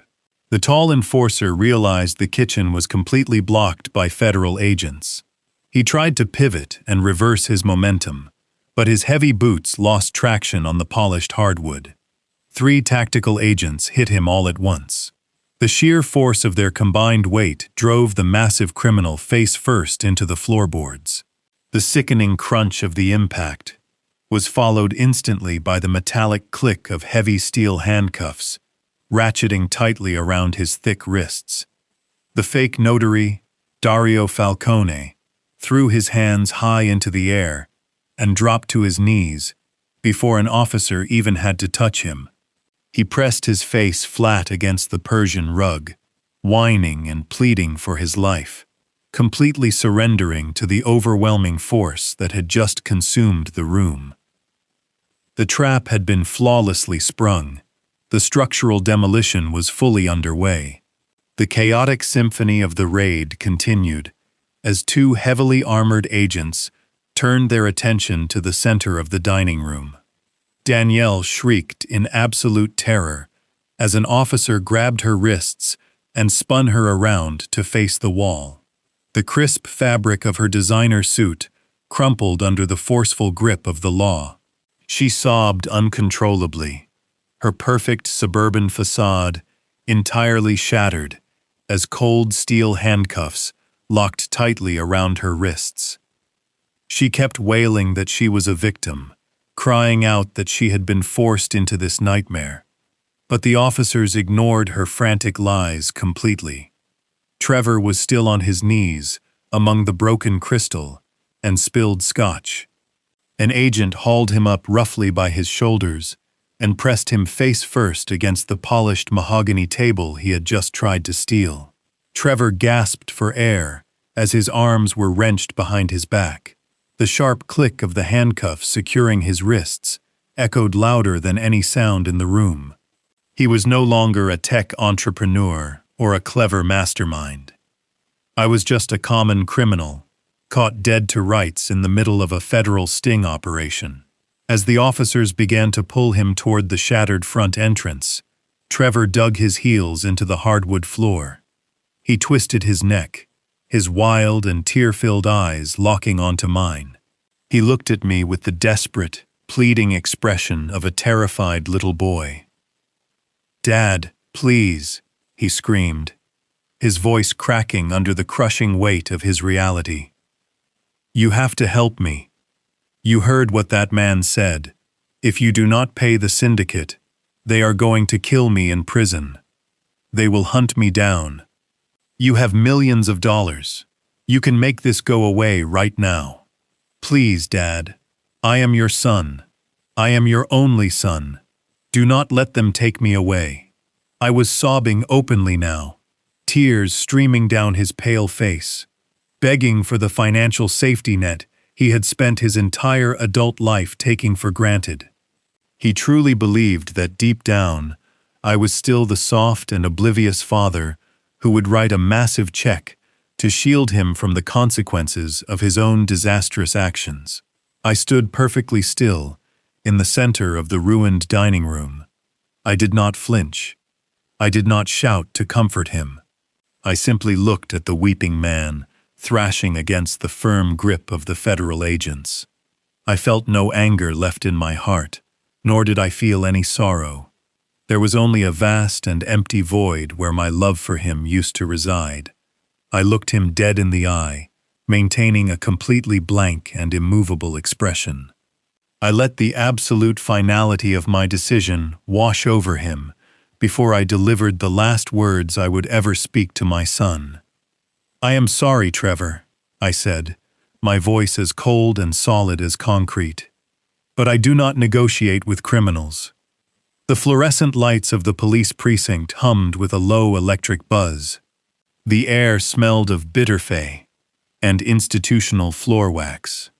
I stood in the heavy darkness of the observation room, with my hands clasped loosely behind my back. Beside me stood Malcolm and the lead detective. We were looking through a wide pane of one-way glass into the stark, brightly lit interrogation room on the other side. A set of high-definition monitors mounted on the wall to my left displayed a live feed from a second interrogation room just down the hall. I had a front-row seat to the absolute destruction of my son and his wife. They had been separated the moment they arrived at the station. The detectives knew exactly how to break a criminal conspiracy built on greed. You isolate the conspirators, and you let their own overwhelming paranoia do the heavy lifting. I watched the monitors closely. The arrogant suburban facade they had worn like armor for years had completely dissolved. They were no longer the clever masterminds who thought they could steal $1 million estate from a helpless old man. They were just two terrified criminals, trapped in concrete boxes, desperately searching for a way out. In the second interrogation room, Danielle was putting on the performance of a lifetime. Her designer clothes were wrinkled, and her expensive makeup was smeared across her cheeks in dark streaks. She sat across from a federal agent, sobbing into her hands. Through the audio feed piped into the observation room, I listened as she completely dismantled her marriage to save her own skin. She wept loudly and swore that she was nothing more than a terrified victim. She claimed that Trevor was a violent gambling addict who forced her to participate in the forgery. She told the agents that she begged him to stop, but he threatened to ruin her life if she did not cooperate. She begged for a plea deal, offering to testify against her husband in federal court if they would just grant her full immunity. She threw the man she vowed to love and cherish directly under the bus, without a single second of hesitation. I turned my attention to the glass window in front of me. Trevor was sitting at a scarred metal table in the primary interrogation room. He was a complete and utter mess. He kept rocking back and forth in his rigid chair, wiping nervous sweat from his pale forehead. He looked small and incredibly fragile in the sterile environment of the police station. When two detectives walked into the room carrying thick manila folders, he immediately started talking before they even had a chance to sit down. He did not ask for a lawyer. He did not invoke his right to remain silent. He spilled every single detail of the extortion plot, trying desperately to paint himself as a helpless hostage to the offshore betting syndicate. But he did not stop there. When the detectives pressed him on the forged property documents, Trevor immediately turned his ultimate betrayal toward his wife. He eagerly told the officers that stealing the house was entirely the idea of Danielle. He stammered out a pathetic, fabricated story, claiming she was the one who found the combination to my floor safe, and that she was the one who confidently promised the syndicate my life savings. He told the detectives that she had been spending his money recklessly for years and drove him into massive debt. He begged the detectives for a reduced sentence, swearing he would give them everything they needed to lock his wife away in a federal penitentiary for a very long time. He promised to testify against Danielle and provide full cooperation against the syndicate if the prosecutors would just promise to put him in protective custody, away from the violent men he owed money to. I stood in the dark observation room, watching my son barter away the freedom of his wife to shave a few years off his own prison sentence.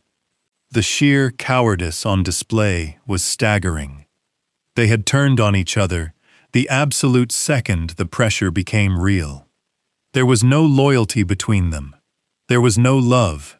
Their entire relationship was a transactional partnership built on shared greed and mutual deceit. The lead detective looked over at me in the dark room. He asked me if I needed to sit down, assuming the sight of my family imploding was too much for a father to bear. I shook my head slowly. I did not feel faint. I did not feel heartbroken. I felt a profound sense of closure. The rot had been completely excised from my life. I watched the two people who had planned to leave me destitute beg for the mercy of a system they thought they could outsmart. I stood quietly in the dark, knowing that the most devastating revelation was still waiting for them. The heavy steel door of the interrogation room clicked open. Malcolm stepped inside, carrying his polished leather briefcase. I watched through the one-way glass as my son looked up with a sudden flicker of desperate hope. Trevor wiped his tear-stained face and leaned forward against the scarred metal table. He thought Malcolm was there to rescue him. I truly believed that, despite everything, I had sent my high-powered corporate attorney to negotiate his bail and clean up his massive legal disaster. Malcolm did not sit down. He stood tall and rigid, radiating absolute professional detachment. He looked down at the pathetic man cowering in the chair and stated his purpose with devastating clarity. He told Trevor that he was not there to offer legal counsel.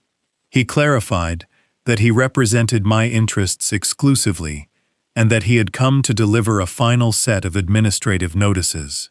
Malcolm snapped the locks on his briefcase and pulled out a thin stack of legal papers. He dropped them flat on the metal table. He explained that these documents finalized the complete and total severance of our relationship. He informed Trevor that he was officially removed as the beneficiary of my estate.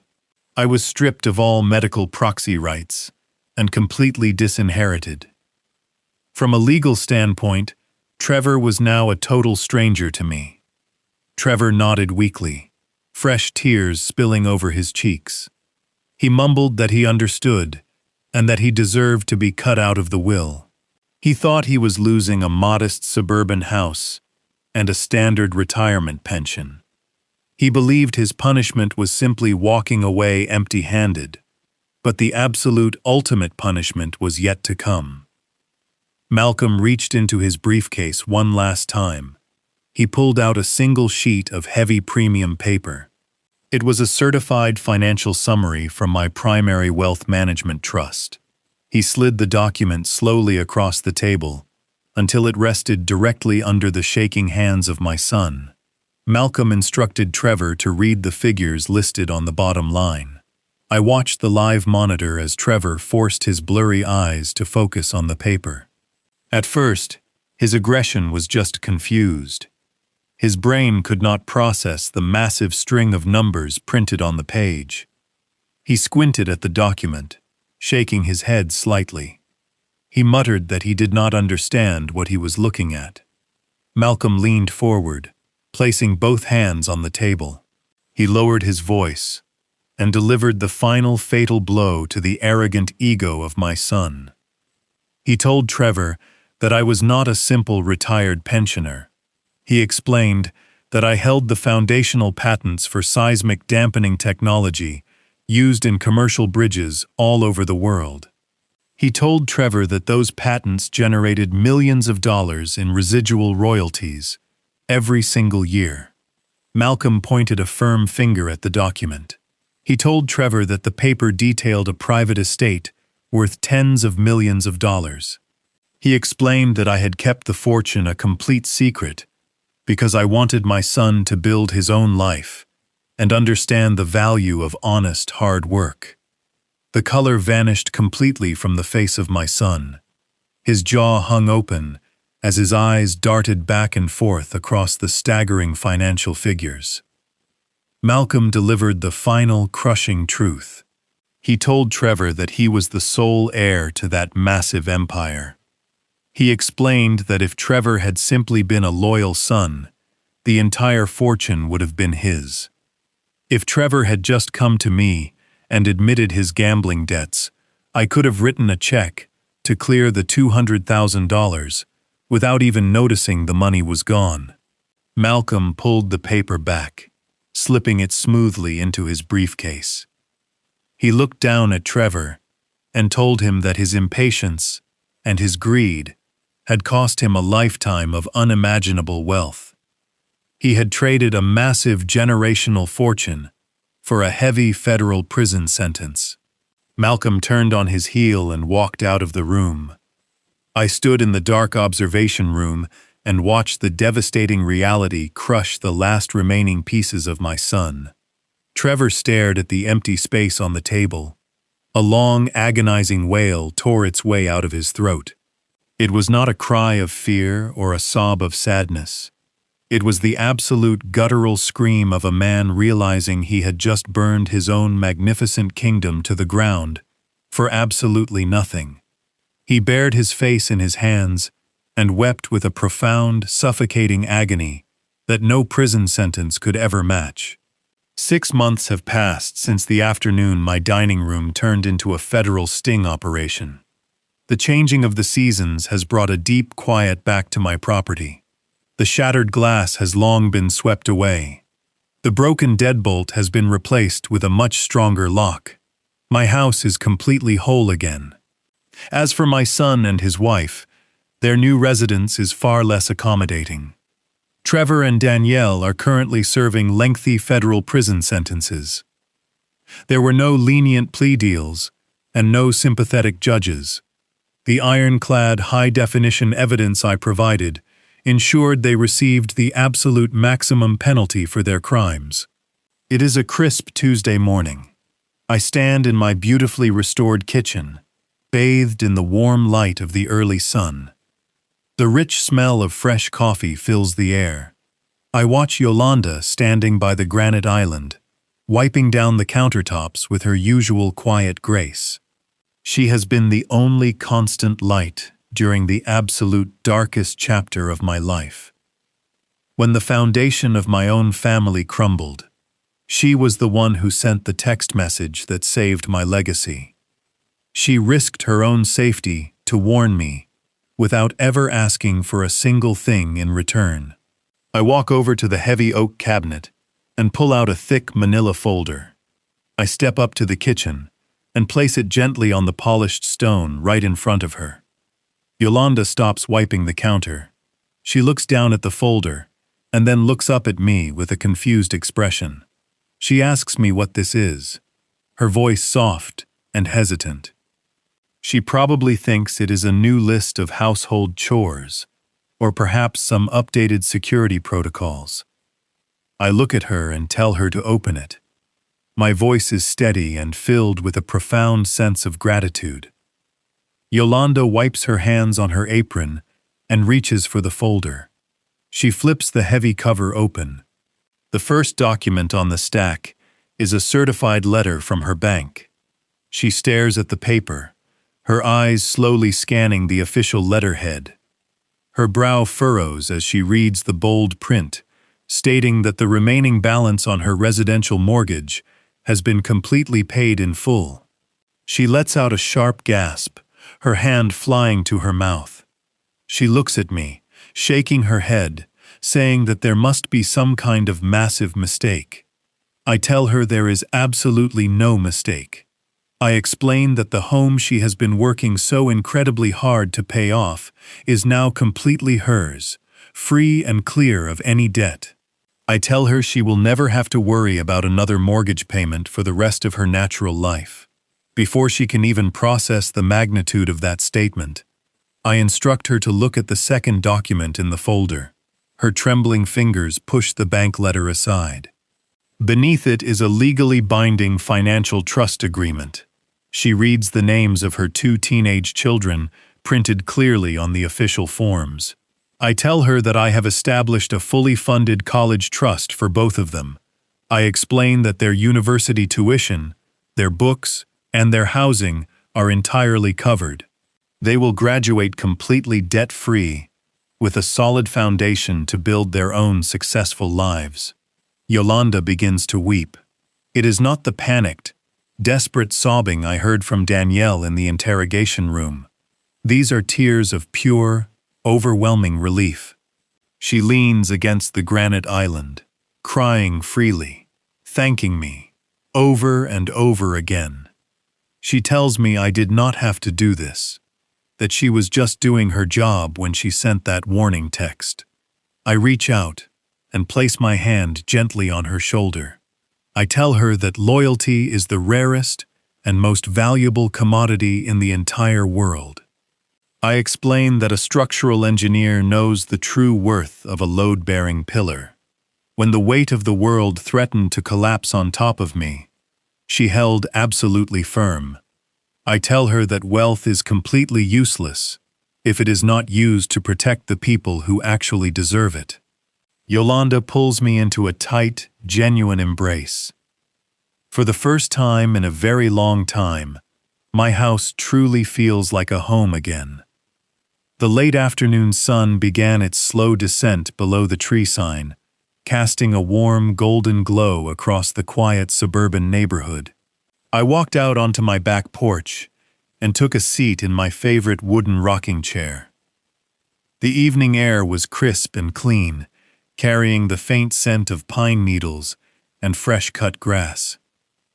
In my right hand, I held a heavy crystal tumbler filled with a generous pour of 20-year-old single malt scotch. It was the exact same bottle my son had opened to celebrate his supposed victory 6 months ago. Today, I was drinking it to celebrate my absolute freedom. The house behind me was completely silent. For the first time in 40 years, there was no echo of family footsteps and no distant hum of forced conversation. Some people might find that kind of silence unbearable. They might look at an empty house and see only loneliness and regret. But as I took a slow sip of the smoky amber liquid, I did not feel lonely at all. The silence wrapping around my property was not the heavy, suffocating silence of a lie. It was the clear, crisp silence of the absolute truth. My son and his wife were gone. The toxic manipulation, the constant deceit, and the arrogant entitlement had been permanently removed from my premises. I looked out over the manicured lawn and the tall oak trees I had planted with my own 2 hands 30 years ago. This property was not just a collection of wood and brick. It was the physical manifestation of my entire life. Every single room held a memory of my late wife. Every floorboard represented a day of hard, honest work. Trevor believed he could simply forge my name on a piece of paper and erase my existence. He believed my legacy was nothing more than an asset to be liquidated for his own selfish survival. I was so blinded by his own arrogance that he never bothered to understand the man who actually raised him. I spent my professional career designing systems that absorb massive shock waves. I built structures capable of surviving the most violent earthquakes on the planet without shattering into pieces. I simply applied that exact same methodology to my own personal life. When the massive shock wave of his betrayal hit my home, I did not shatter. I absorbed the impact. I isolated the structural damage. And I systematically dismantled the threat before it could bring down my entire world. I leaned back in my rocking chair and watched the sky fade from brilliant orange to a deep, bruised purple. I thought about the massive fortune sitting securely in my trusts and offshore accounts. The millions of dollars in patent royalties were completely safe. I had recently met with Malcolm to redraft my entire estate plan. Every single penny of my wealth will eventually go toward educational scholarships for underprivileged engineering students and charities dedicated to preventing elder abuse. I had ensured that the work of my life would build futures for young people who actually understand the value of honest labor and deep gratitude. My son chose the path of greed and impatience, and he is currently paying the absolute ultimate price for that decision in a federal penitentiary. I mourned the innocent boy he used to be, but I shed absolutely no tears for the ruthless man he chose to become. I took another slow sip of my scotch, feeling a profound sense of empowerment wash over me. I had reclaimed my home. I had protected my legacy from criminals who masqueraded as my family. They thought they were dealing with a fragile, naive old man who would simply roll over and let them steal his kingdom. They learned the hard way that true power does not shout, and true wealth is not something you wear on your sleeve. The stars began to blink into existence above my roof. I took a deep breath of the cool evening air. My mind was perfectly clear, and my heart was incredibly light. I had faced the most devastating betrayal a father could ever experience, and I had survived it with my dignity, entirely intact. I set my crystal glass down on the wooden side table. I was a solitary man, but I was a man entirely at peace. True wealth is not measured by the numbers in a hidden bank account or the properties you legally own. It is measured by the courage to face the absolute truth, even when that truth breaks your heart into a million pieces. We often build comfortable illusions around the people we love deeply, ignoring the dangerous flaws in their character, because confronting them feels entirely too painful. But ignoring a structural flaw never prevents the inevitable collapse. It only makes the eventual ruin much worse. Real strength is looking directly at a painful reality and having the cold intelligence to act on it, protecting your peace, your legacy, and your personal dignity at all costs. Please let me know in the comments if you would have the courage to walk away from a toxic family member to protect your own peace. And do not forget to subscribe for more stories like this one.